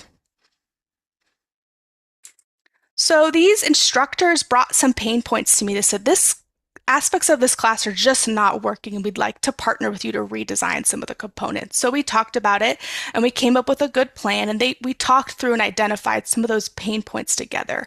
So students had varied readiness with research interests. And what I mean by this is some students came to the course already, like they had previous work experience and lab experience, so they knew what they were interested in researching for the course of their 4 years or, subset of that. But some had nothing. So there was a baseline that wasn't common among them. So some of the students were feeling really overwhelmed by having to identify a research interest. And how do you even figure out what you're interested in, right? Let alone make a question about it. So that desire to have that exploration outcome and finding interest was getting lost for students. And that literature review assignment felt really disconnected from that first assignment of how to shadow a researcher. Like, you have this really great shadowing experience in a lab, and now what? You've got to turn to a literature review assignment on a totally another topic. So that also made it difficult to grasp the mechanics of a literature review. This is something I'm really interested in too, is like, how can we have smaller, low stakes assignments to help teach those mechanics of a literature review? And they were having some difficulty with teaching that literature review in a 7-week format, right, when they have other assignments going. And they saw within the literature review a author-based approach, for example, one mechanics that students weren't really understanding. They were really basing it on authors rather than themes or methodology or stuff like that. So there was some difficulty grasping the mechanics of the literature review. And one of the instructors said, when I assigned this to students, this literature review assignment, it was a narrative one, so they're writing in sentences and paragraphs. I tell students to think about, how would you describe your science topic to your grandma? And I was like, well, let's do that. Let's have that kind of be the basis of the assignment, right? Let's really focus on science communication, because that's what came through in our conversations, is wanting to emphasize how to communicate science findings to other audiences. So this is what we did together. We redesigned that literature review assignment. We made it more mini and smaller, right? This might not be a surprise to you. This is a good strategy, when they're having trouble grasping the mechanics. So we called it a thematic literature review, right? We just took that aspect of one mechanic we want to teach them and put it in the title, right? We led right with that. So now they select only one article, analyze and summarize key findings, and then communicate those findings for an Instagram post. And the article should be connected to, one, your research interest or your shadowing experience. So they already have this baseline they can work with before jumping into the summarizing key findings, right? And this has been in place for 2 semesters of teaching, so for 200 students, and the instructors say that it's working well for the students. So this assignment is more effective for a couple reasons. It is miniature, and the instructors have reframed their teaching of it. So we talked about how to teach that literature review assignment as well. There's 6 different instructors that teach this course. So they understand this as a scaffold. It's a final assignment, but it's a scaffold, right? And it's grounded in a research interest or their shadowing experience. So they're able to teach it within the given time constraints, right? They can teach this version within 7 weeks. That feels doable for them. So it introduces literature mechanics without the added stress, right? So that thematic mechanic is introduced, and that's about it, right? There's a lot of mechanics of a literature review, but there's just not time to teach them all. So it gets them away from that author-focused understanding that they were having trouble with previously. And it's a stepping stone that builds towards a later major level literature review. And it takes into account their varied experiences that they're bringing to the class, right? Whether their research interest is based on their work experience or the shadowing experience they had, right? So students aren't left out there. And it feels lower stakes, we think, right? So it's like an Instagram post is low stakes, more accessible for students. They don't have to write a couple paragraphs, and it prioritizes the science communication portion. So we think this emphasizes exploration much more. I think it also avoids that trap that I was talking about earlier, of do now for later, because what they're doing for later is thinking more about their research experience and their shadowing experience. So it avoids that trap a little bit. This is part of the redesign though, so there's 3 components to what we introduced for this course. First, they complete a how do I create a search strategy tutorial. We have an instructional design team. This already existed and it is embedded into their online course. So they're still learning search strategies, but just asynchronously and practicing them. Then we have a librarian-led in-class instruction session for the different sections, which gets at identifying a research interest, right? So it's more structured exploration. So they are given 3 prompts to help them identify a research interest. I'll show them here. So this is images of the activity. So they start thinking about what their interest is, start exploring, refining, and narrowing, and then they put it all together. So they pick one question from each section to try to lead them to a research interest. So those students that might write the literature review about a research interest already have something here. And we really emphasize that this is not final, right? So this is an inquiry process. So you can have a research interest and it can change. So if you're interested in taking a look at the revised assignment, I'll put it in the chat when we have our questions. It is Creative Commons licensed, so you're welcome to adapt it or use it if you want, and it lives in our UA Libraries Teaching Tools Hub, which is a repository of learning objects. Some sources, and thank you. Perfect timing, Laura. Thank you so much. I see a lot of congratulations coming in through the reactions, and so we're going to enter our 5-minute Q&A time. So if you want to put those links in the chat, that's great, and then my colleagues will get those in the Discord as well. But will do. So is one of those links an example of the Instagram posts that they do? Yes. So let me get it in there. Great. Yes, so this is a link to the full assignment, so you could just take it, adapt it for a class. It also has an example of what we're talking about on the last page, like an Instagram post itself. Awesome. Thank you. I will just say while people are composing their questions, if you want to put them in the chat, or you can raise your hand or unmute and ask your question. But I love the idea of low lift, low stakes, high impact, but also meeting them where they are, because we know they are on their phones. And that's a great place to get them to use that. So I see a question from Margot. I've been hearing lots of discussion about adapting lit review assignments to make them AI proof. Did that come into play with your design? That is a good question. We talked about that in our design process, and that's something that the instructors wanted to take on in some of their grading and policies, that type of thing. So we didn't talk about it enough, and I'd like to hear, how others are thinking about that AI proofing literature review assignments. Mm-hmm.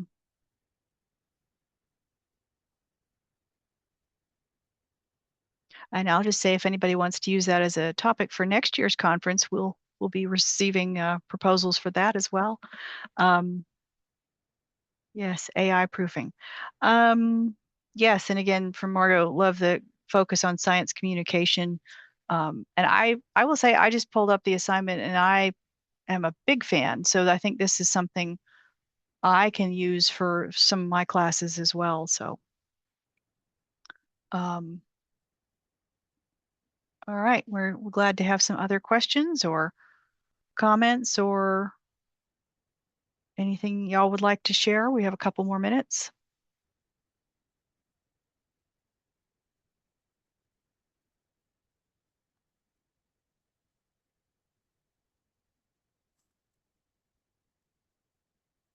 I'll also put the tutorial that we use with the students in the chat too.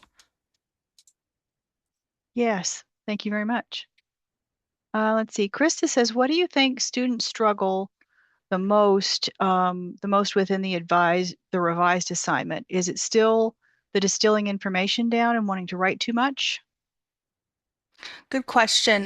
The students struggle part of the assignment is identifying 3 theme buckets. So if you wanted to sort that, and and they teach it kind of visually. If you want to sort that article into 3 buckets, what would those be?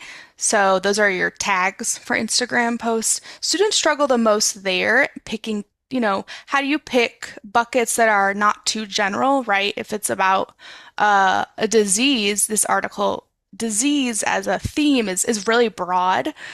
So they struggle with that part of it. So again, we talk about how would you talk about it with your grandma, right? More than just disease, that next level. So that's something that they struggle with. I haven't heard feedback about the wanting to write too much part, but certainly that might come up for some students. Okay, great.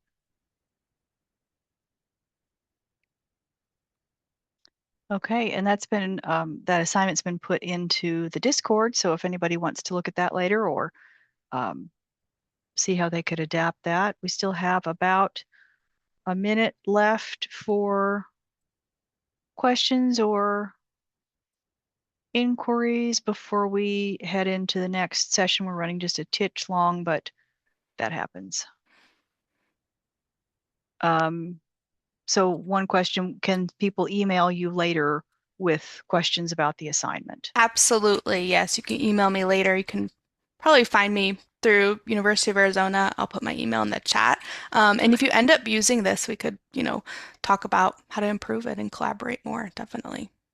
Awesome. Thank you so much, Laura. Thank you, Scotty and Jean and Angie. Thank you all. That concludes my portion of this afternoon. We are heading into a break. So from now until 3:10, we're going to have a break. And at 3:10, we're going to come back for sponsor talks from IEEE and SPIE. So enjoy a little downtime or away from your screen time, and we'll see you back here at 3:10 Eastern Time. Thank you.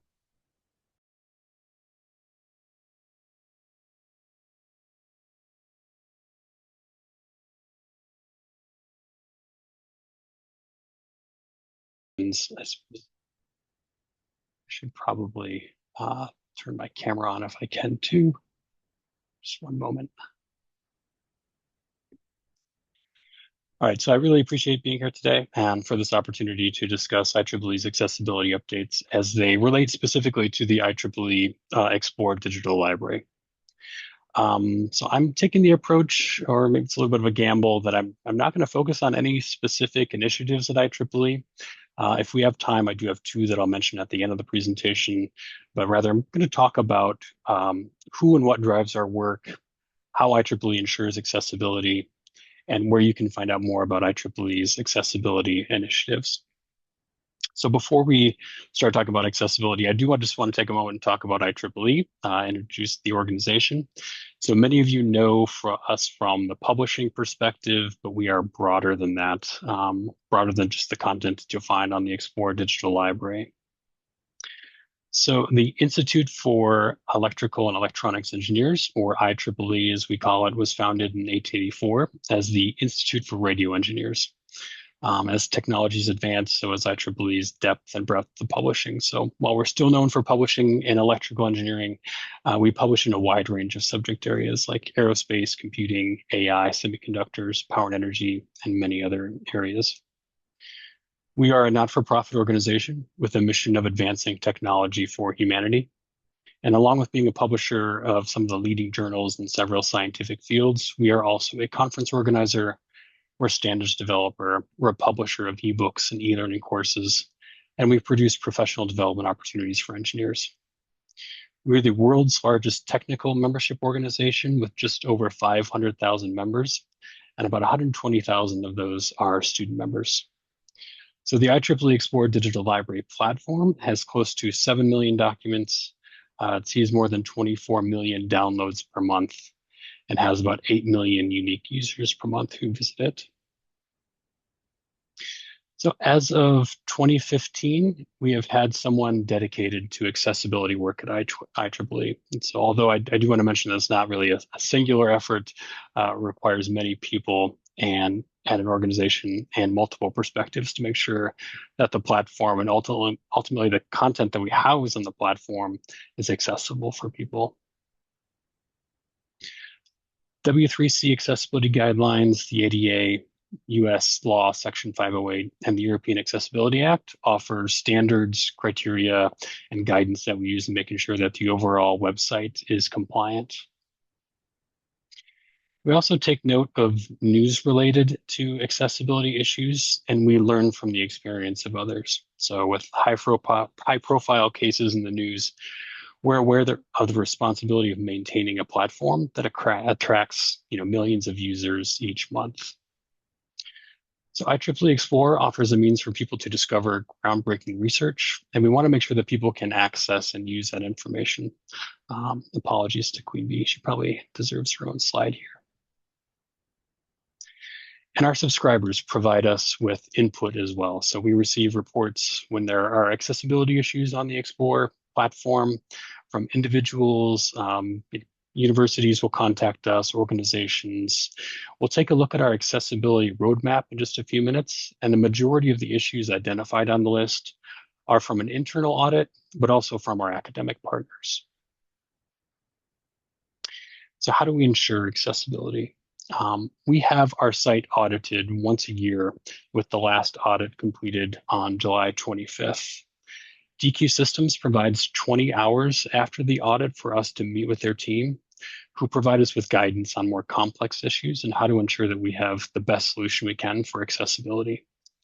So last year, DQ found 1,000 issues with our site, our platform overall. And this year we have 400 issues, meaning, a lot of work has been done, but we still have a lot of work ahead of us. At IEEE, we have a standing meeting on Thursdays to discuss accessibility, and then a meeting with our front-end developers to discuss issues on the platform, and a discussion, of course, on what to prioritize. So, and this is where I'll ad-lib a little bit. I think that this is a struggle at many places, right? People have great ideas and they want to develop them right away. And sometimes those accessibility conversations are not baked into the initial scope of the project. I won't go too deep into the tools used by the team in checking accessibility, but I'll mention several that we use at IEEE. So on the screen, we have the names NVDA Screen Reader, JAWS Screen Reader, and ACE by Daisy EPUB Checker, which are pretty standard tools in the world of accessibility and used by the team to replicate the experience one might have while navigating the site. The team uses a number of development tools, including DQ Systems Axe DevTools extension, Google Lighthouse extension, and a native accessibility tree to view the web page's structure. And that's used by the structure that's used by assistive technologies like screen readers. Ally Quick Check extension testing tool identifies accessibility issues to provide a high-level check to meet the requirements of WCAG guidelines and coding best practices. The image alt extension displays all alternative text for images on a web page. It also reports if images have missing text or missing alt attributes.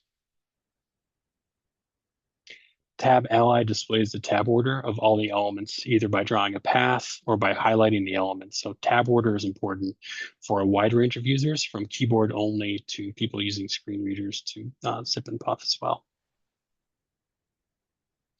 Silktide Multifunction Extension is a web accessibility testing tool that tests a web page for common accessibility failures. It covers color contrast, image alt text, keyboard navigation problems, and has over 200 WCAG accessibility checks baked into it. And finally, Color Blindness Simulator, which simulates colorblind vision and helps us to improve accessible design. So where can you find out more about what IEEE is doing as an organization? Well, we can start with the IEEE Explore Digital Library homepage. This is an open website that anyone can access the platform, the URL IEEE-explore.ieee.org. You can choose the help from the top navigation drop-down menu. and you'll find the resources and help option. You'll also notice a contact us option. That's a quick way of just reaching out to our online technical services people as well. But if we click on that resources and help option, that's going to take you outside of the IEEE Explore platform and into our resources and help pages. I'll note that we do have other things available on this page for administrators and librarians. We're going to be focusing on that overview section at the top of the left-hand navigation. And as we expand that, you can choose the accessibility statement area. So this is where you'll find the VPAT and the accessibility roadmap, which is updated after every IEEE Explore release. So the VPAT was updated relatively recently, and on this document, you'll find criteria, informants, and remarks and explanation. It's a pretty common ask for people to request the VPAT, so we make that available for everybody. And I mentioned that from the overview section, you also find the roadmap, which is also updated after every IEEE Explorer release. So the roadmap is a running list of issues that have been identified, along with the status of either closed, open, or in progress, and a timeline of when we can expect a resolution, and if there's a workaround available. If you scroll down on that page, you'll find more recent issues that are in progress and the date when we expect to have the fix. So many of these items on the list were brought to us, our attention by universities. We very much appreciate when people contact us and share how we can improve the Explore platform. We have accessibility items included in every one of our sprints during the development process, so it's difficult to choose really which ones to report on here, but I'll mention just a couple of things. One of our latest initiatives is providing EPUB format for our ebooks. So currently we have 7 out of 9 publishing partners that provide this format to us. We also have a mobile site as well. So we consider our mobile presence and the team make sure that the IEEE Explore Digital Library is mobile responsive and also functioning.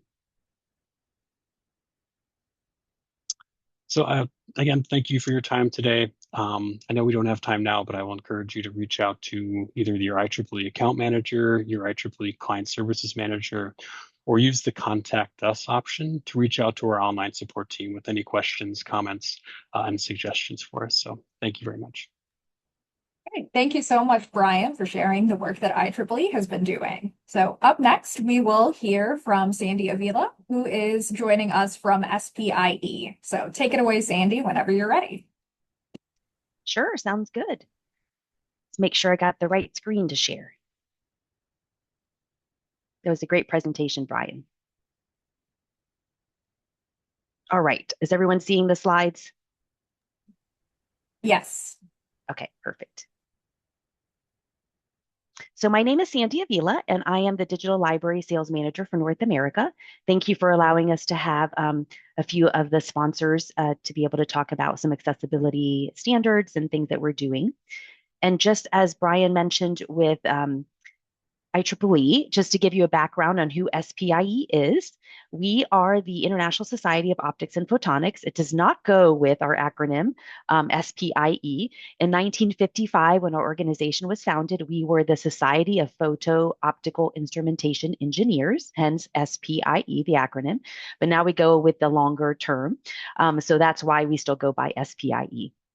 But basically, our mission is to advance light-based research, and we do that in partnership with researchers, educators, students, and industry partners, and it's all for the betterment of the human condition. Over the past 5 years, we've given $26 million to advance light based on different aspects of working with engineers, students, even public policymakers. We've provided travel grants and endowments, and all different things we provided the support for light-based research.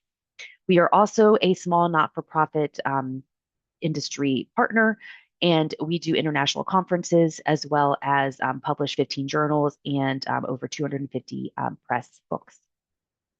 That is all part of the digital library product. Now, I won't go into as many slides as Brian did, but just to give you some overall information about our commitment to accessibility, we do have our latest accessibility statement on our website. I can circulate these slides so you can click on this link later, but it was updated in April with the European Accessibility Act directive deadline. But we really do have a unique commitment to accessibility. In 2020, we hired a librarian who is one of our digital library project managers, and he is very much committed to providing a culture across all of SPIE for accessibility. And in his words, he says the work is always in process, ongoing, and never ending. So we do really have a deep-rooted commitment to accessibility standards and making sure we strive to have a web presence for all people. And currently, we are in compliance with the Web Content Accessibility Guidelines 2.2 level AA.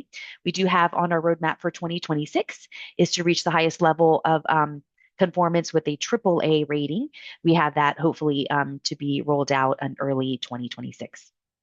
Also, PPAT versus Accessibility Conformance Report, however you want to look at it, they are ARC. You can download that from our library resources page on the SPIE Digital Library website. It's all the way at the bottom towards the middle.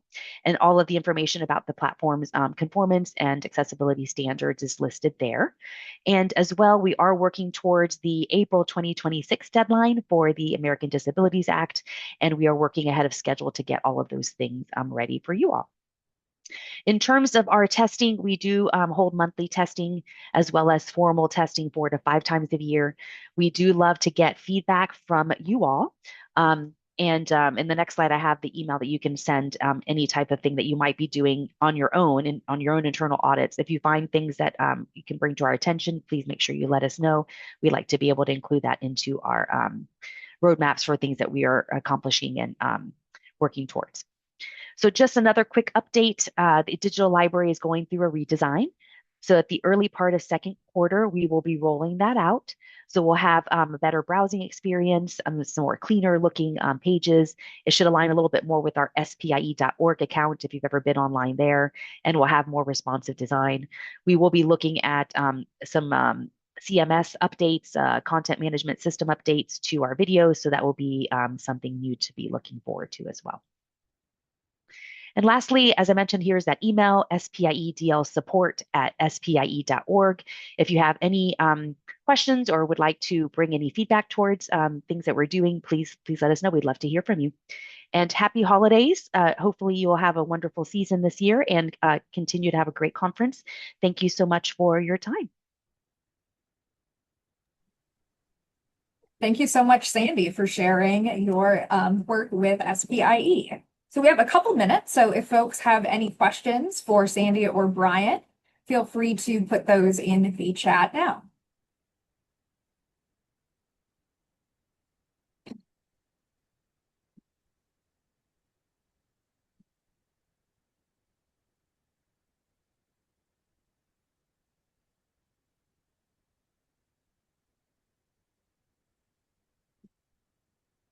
And I'm not seeing any questions, but I am seeing some additional thank you. So thank you again to Brian from IEEE and Sandy from SPIE for joining us today. So now to keep us on schedule, we will have a 3-minute break, and promptly at 3:30, we will return for a set of I Have a Problem and I Have a Solution sessions to wrap up the day. So see you very shortly.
Welcome back, everyone. So our final session of the day is a set of I have a problem and I have a solution sessions.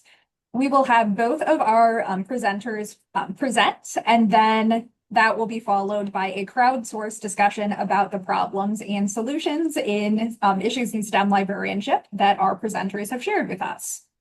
So we will start with Mei Ling Lo, who is a science research librarian at Rutgers, the State University of New Jersey. And their talk is called Research Partner or Shortcut, exploring the role of Google NotebookLM in library instruction. So whenever you're ready, Mei Ling, you can get started with your presentation.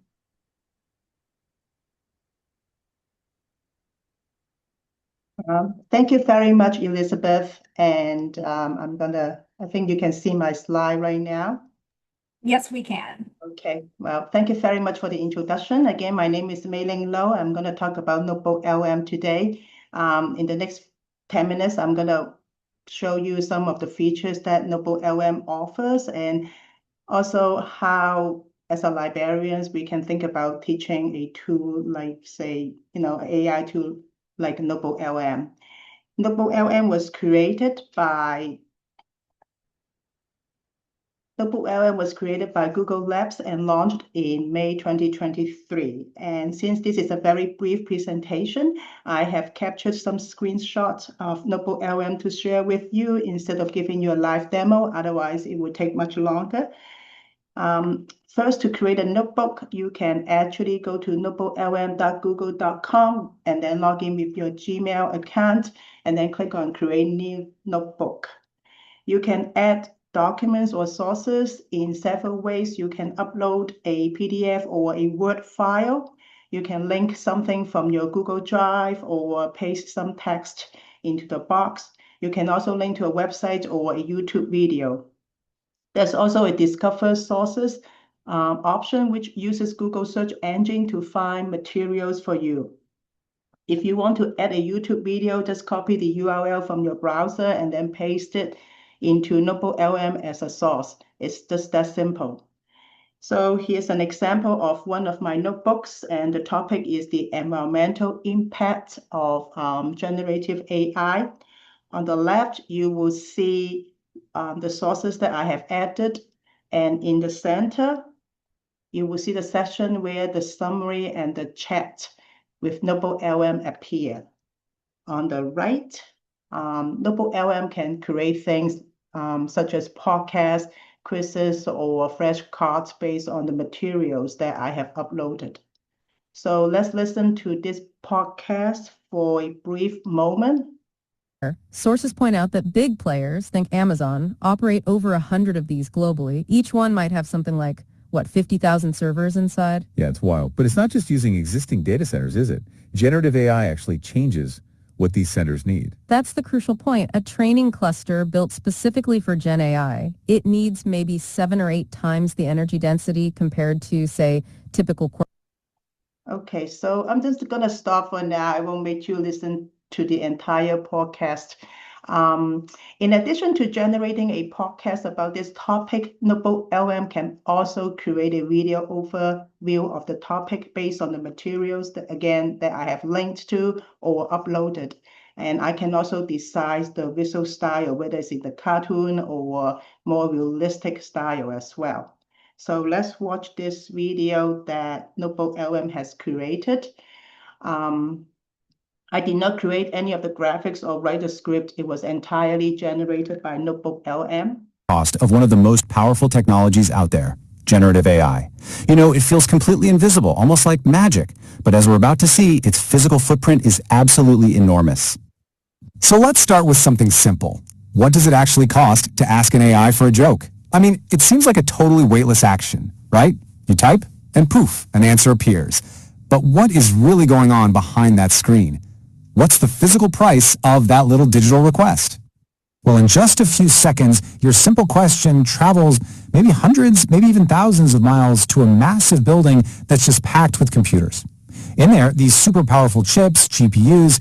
Okay, so I'm going to stop as well and spare you the rest of the video. If you want to watch the video, let me know. Right now, we're going to move on to look at some other features as well. Other than creating a podcast and a short video, NotebookLM can also create a mind map. I find this feature useful myself, especially when I have to do, let's say, a literature search for a topic that is kind of new to me. This kind of mind map actually helped me identify terms or areas that I may have forgotten. And finally, you can also create a quiz based on the sources. It gives you some multiple questions to practice. As you can see, NotebookLM is different from many other AI tools because it only uses the sources that you have uploaded, and which lowers the risk of hallucinations. You can check every answers against the original text as well. Some of our student workers in the library told me that they use NotebookLM to make study guides. And personally, I do like listening to the podcast while I'm cooking. I think it's a fun way to review ideas and maybe learn some topics that I'm not familiar with. And some students also told me that they prefer learning this way because instead of reading long articles. But here are the questions. Is NotebookLM helping students think or just doing the thinking for them? Can it truly act as a research partner, or and also how can we as a librarians guide students to use it more responsibly? I was curious how other libraries use NotebookLM, so I used ChatGPT to check LibGuides from Big Ten Academic Alliance universities. And as of October 17, the time that I started to prepare for this presentation, only 4 universities mentioned NotebookLM on their website or LibGuides. So the next question is, why are librarians kind of slow to include NotebookLM? And because I think there's some concerns here. Number one is that we are concerned that the students may over-rely on the AI summaries. Just like the studies done by MIT Media Lab, which find that some students who use this type of tools have become lazier over time and rely too heavily on AI while writing papers. And the other issue is the copyright. We are still not sure if it is acceptable to upload journal articles into NotebookLM. The ALA interest group, AI interest group, and also some other publishers are still discussing this issue. I have included a link on the slide for those who would like to read more. With all these issues, we face a teaching dilemma. Should we include NotebookLM in our library sections? How do we balance convenience with critical thinking and so on and so forth? These are all the questions that have been bothering me. And these are some of the thoughts that I have on these questions. First, I think we should try to discuss AI tools more openly during our library sections and try to tell the students to compare the summaries generated by the AI with the original texts and talk about their benefits and risks as well. I also tried to started to provide AI prompts for some of our students as well. As librarians, we are very good at helping students search and evaluate information. But I think in this AI world, we can actually go one step further. We can teach students to also how to question and not just how to search. This idea actually came from the meta-literacy framework. It encourages reflection while we are using technology. So let's take a look at some of these examples. Again, I'm using the topic environmental impact of AI tools. I'm trying to teach the students how to use different lens to interact with the AI tool. In this particular case, I asked them to use for example, a comparative prompt analysis prompt. And this is the question. Compare how each article discusses the environmental impact and the cost of AI. What similarities or differences in their perspectives or data? The second prompt that I also share with my students is what we call solution-oriented prompt. In that case, the prompt says, based on the articles, what strategies are being proposed to make AI development and deployment more sustainable, and what solutions seem more realistic or feasible?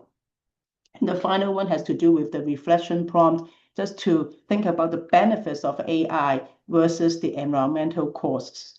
So I was trying to tell the student not just how to search, but try to think and using different prompts from different lands, and so that they actually go beyond just summarizing the articles and think about, having these critical thinking skills in your head to invite analysis. Last June, Campus Technology published a survey showing that student use of AI is growing. About 42% of the students admitted that they use AI weekly for school. And the top reason is brainstorming on assignments. So as librarians, I think we need to help students understand the distinction between letting AI summarize an article versus using AI as a tool to actually to explore ideas. Whether we like it or not, I think college students have already changed the way that they learn. So finally, going back to the question, is NotebookLM a research partner or a shortcut? I think maybe it can be both. It all depends on how we use it. As librarians, we can lead the way in demonstrating how AI supports deeper thinking rather than replacing it. I always remind my students, read and read the original texts. I think that's where the true understanding begins. So please share your thoughts with me on Padlet. I'll put a link there. And this is the QR code. I will also put a link on the chat. It's anonymous. So tell me if you're interested in including NotebookLM in your library sections. If you have any concerns, I would love to hear from you as well. And thank you so much for your time and attention. Thank you so much, Mei Ling. Lots of really interesting things to talk about with all of these new AI tools. So if anyone has questions for Mei Ling or suggestions or just general thoughts about NotebookLM, you can start sharing those in the chat now. And then after our next talk, we will have time for open discussion from both of our presenters. So our next presentation is from Yuki He, who is Engineering and Data Services Librarian at San Jose State University. And their presentation is called CiteSource, an RShiny life hack for evidence-based database selection. Right, Yuki, I see you're sharing your screen already, so take it away whenever you are ready.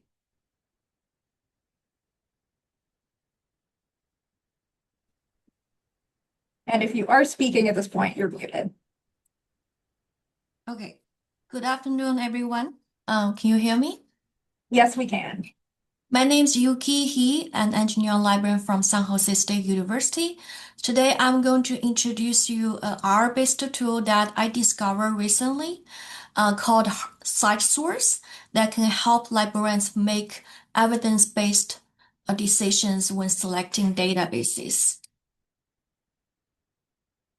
Have you ever walked into a one-shot instruction session and familiar with the course technical language, but yet still expected to recommend the best database for student research?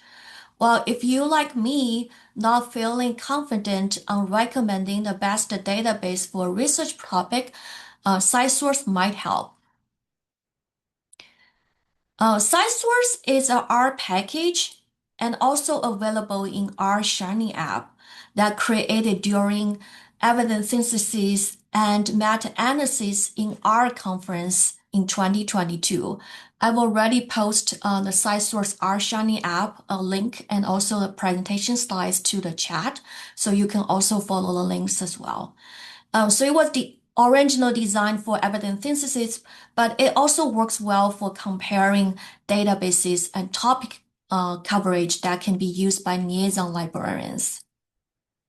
So here is the homepage of the CiteSource app, the RShiny app. And for this, using the RShiny app, there's no coding required. And you can also, if you want to work locally, you can also install the CiteSource R package in your R or RStudio and work from that. And that will require some R coding skills to go through all the analyses. So now let's look at a real example. So if we want to say, we want to recommend database for graduate course in water resources engineering, instead of guessing, we can use CiteSource to compare coverage across multiple databases. So the steps look like this. First, we're going to search the topic in several databases. So those are the databases that you can cover through subject-specific and multidisciplinary databases. Second, we'll do the search and upload and deduplicate the results in CiteSource. CiteSource can deduplicate the results automatically, and they also have some manual steps that you can do in the software as well. Third step is using CiteSource to visualize the overlap and see the unique coverage with plots. Third, we're going to interpret the plots and justify which databases deserves class time to teach. So here, for this case, I searched water resources in quotation mark and engineer asterisk after in title, abstract, and subject fields. And the limit publication year to only 2 years of data. So I do not have too much data to deal with, but I still have enough data to compare the coverage.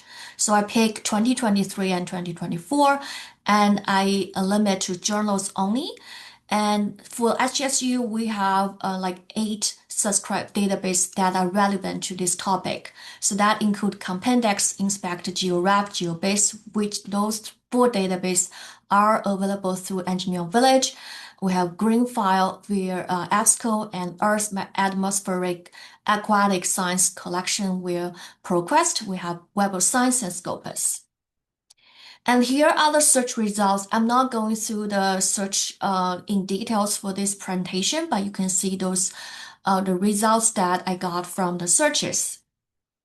And next, we're going to upload the search results to CiteSource, and CiteSource will deduplicate them automatically. So for here, if it's RShiny app, you can upload using the file upload menu on the top, and you browse it and choose your citation file.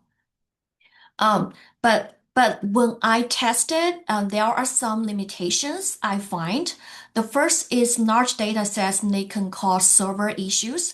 So for here, I searched 7 databases that resulting in 10 files in total. So when I upload to RShiny app, this is because lived on the web server, not like BiblioShiny that lived on your local server. So I'm not able to actually use RShiny app for this time to analyze my research inquiry here. So instead, I use R package on my RStudio for this analysis. So for this one, I follow the instructions that CiteSource have written and install our package and upload my files to R and deduplicate in R. But I'm also encountering a bug that actually in the R code is that you can see here, they do not calculate the n dash underscore unique correctly.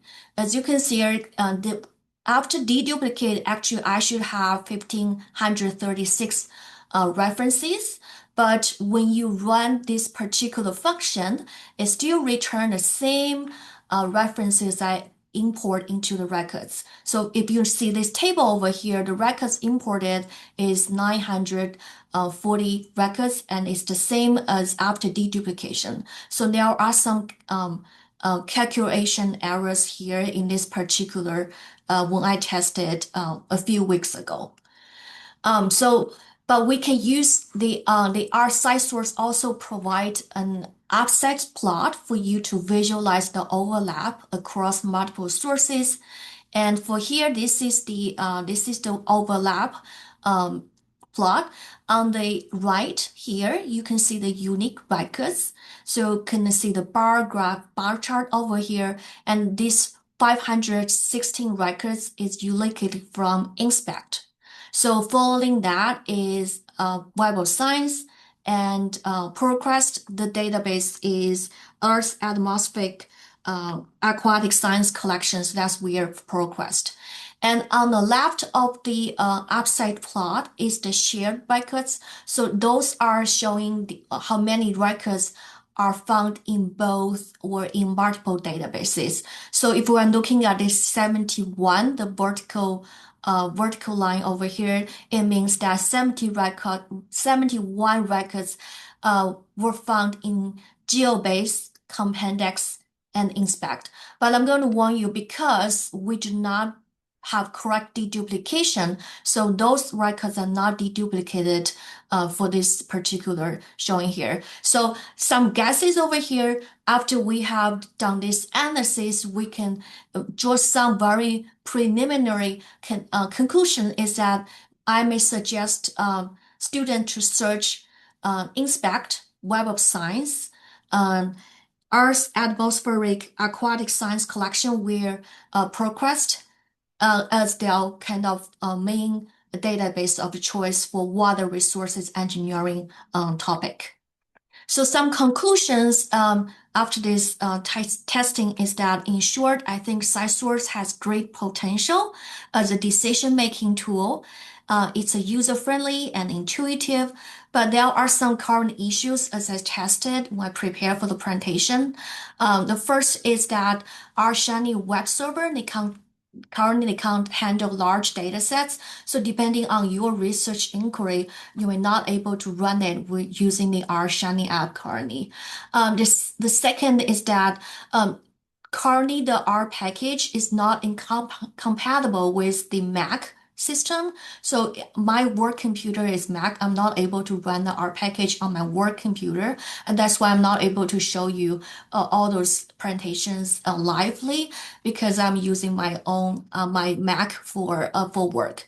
And also I'm also encounter I searched Scopus, but for whatever reason it does not take in the RS files that I downloaded from Scopus to upload to the CiteSource.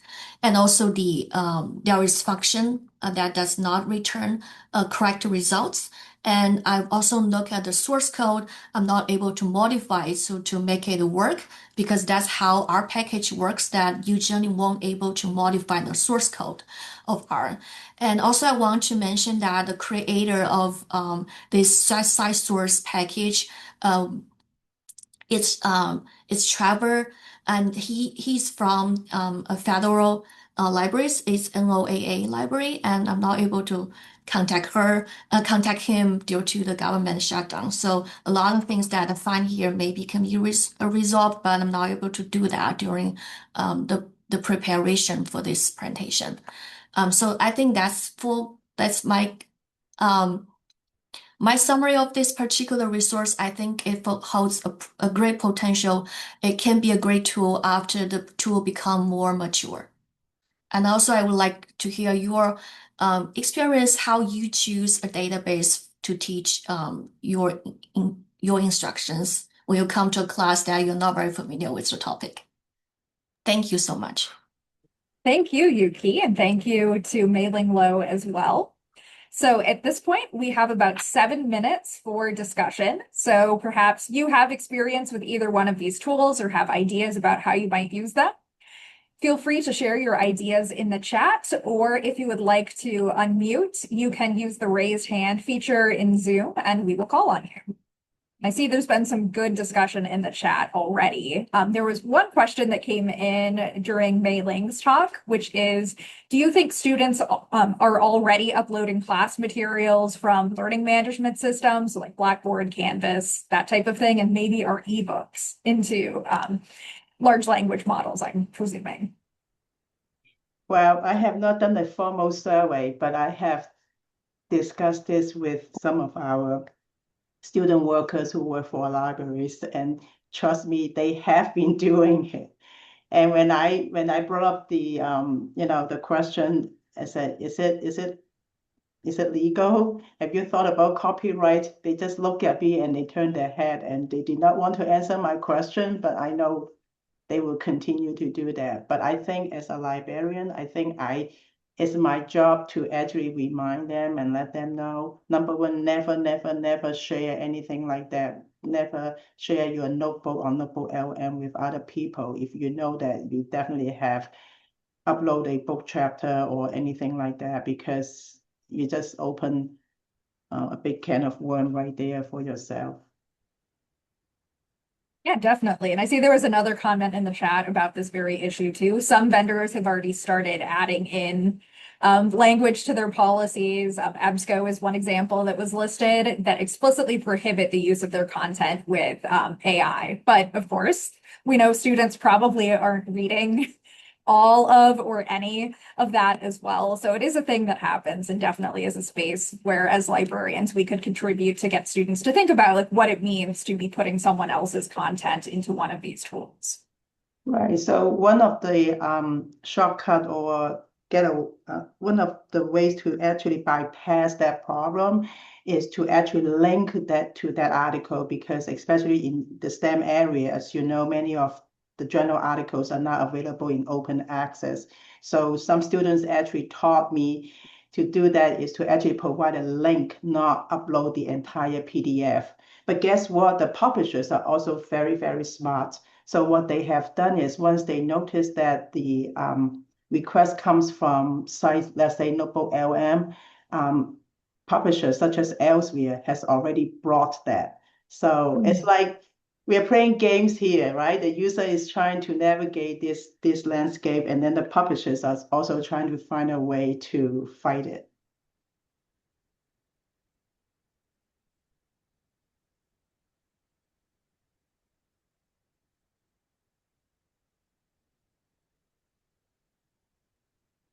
Are there any other comments, suggestions, ideas for either of our presenters?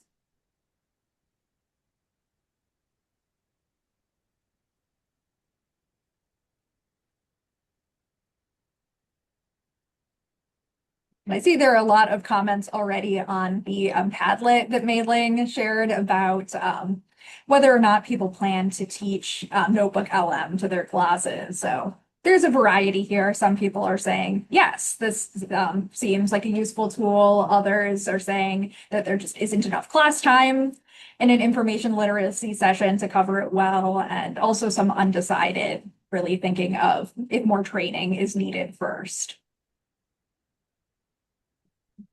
Thank you, everyone.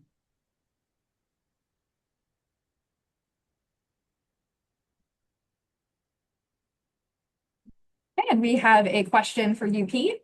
Are there any plans to develop a tool for students to decide which database to search?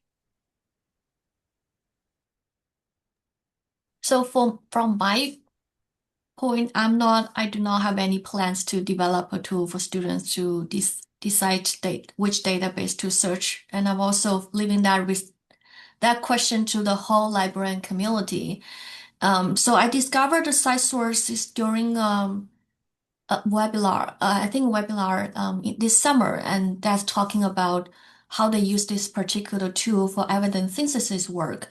So I found, wow, this tool can be really helpful for liaison librarians to pick a database to teach for a particular topic. Because in our university, many times we teach information instructions that we customize our instruction target to a research assignment. And the research assignment have a very narrow research topic that we target with. So many times when librarians come to the class to teach, we also need to think about what database we're going to introduce the students.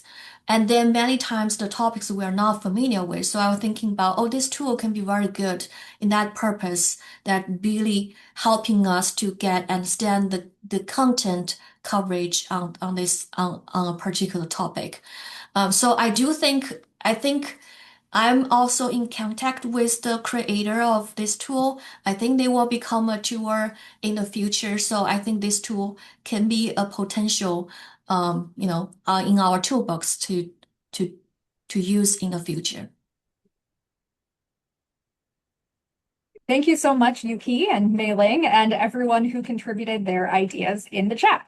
So I have just a couple quick announcements before we officially wrap things up for today. So first, of course, is a thank you for joining us today at the 2025 STEM Librarians Collaborative meeting. This conference would not be what it is without all of your active engagement and participation. So we are always so thrilled to have such a wonderful audience of other STEM librarians with us. One announcement I have is that we have a slight change of schedule for tomorrow's conference. Instead of having a talk from our sponsors, we will have 2 I Have a Problem sessions that will be run by the STEM Librarians Collaborative team at 1:45 p.m. to 2:15 p.m. Eastern Time. And these are going to be about 2 topics that have come up quite a bit throughout the conference. One is supporting STEM disciplines if you don't have a STEM background yourself, and the other is mentoring new STEM librarians. So we really hope that you join us and share your experiences with the group during those sessions tomorrow. And the rest of the schedule is exactly the same. I also want to take a moment to thank our sponsors once again for providing keynote honoraria and helping us to make the conference accessible. Our sponsors are AAAS, ACS, AMS, IEEE, IET, IOPP, Project Euclid, and SPIE, and our fiscal sponsor this year is Every Library Institute. Make sure that you check your email tomorrow morning for the information and Zoom link for day 3, which will start at 11 a.m. Eastern Time. And then finally, I want to take a second to thank the STEM Librarians Collaborative Planning Committee. It takes a lot of work to put on these conferences, so I very much appreciate all of their support. I'd like to thank my fellow co-chairs, Nancy Shore and Carolyn Osler, and our full planning committee, which also includes Kaylee Bohemier, Krista Schmidt, Margot Hansen, Natasha Valley, Laura Palumbo, Jenny Hart, and Mei Ling Lowe. If you're interested in volunteering for next year's conference, you can send us an email at planning.stemlibco, which I'll put in the chat now. And we also encourage you to join our Discord if you haven't already. It's a great place to ask questions and keep the conversation going throughout the week and throughout the rest of the year as well. So thank you so much for joining us today, and we will see you again tomorrow morning at 11 a.m. Eastern Time.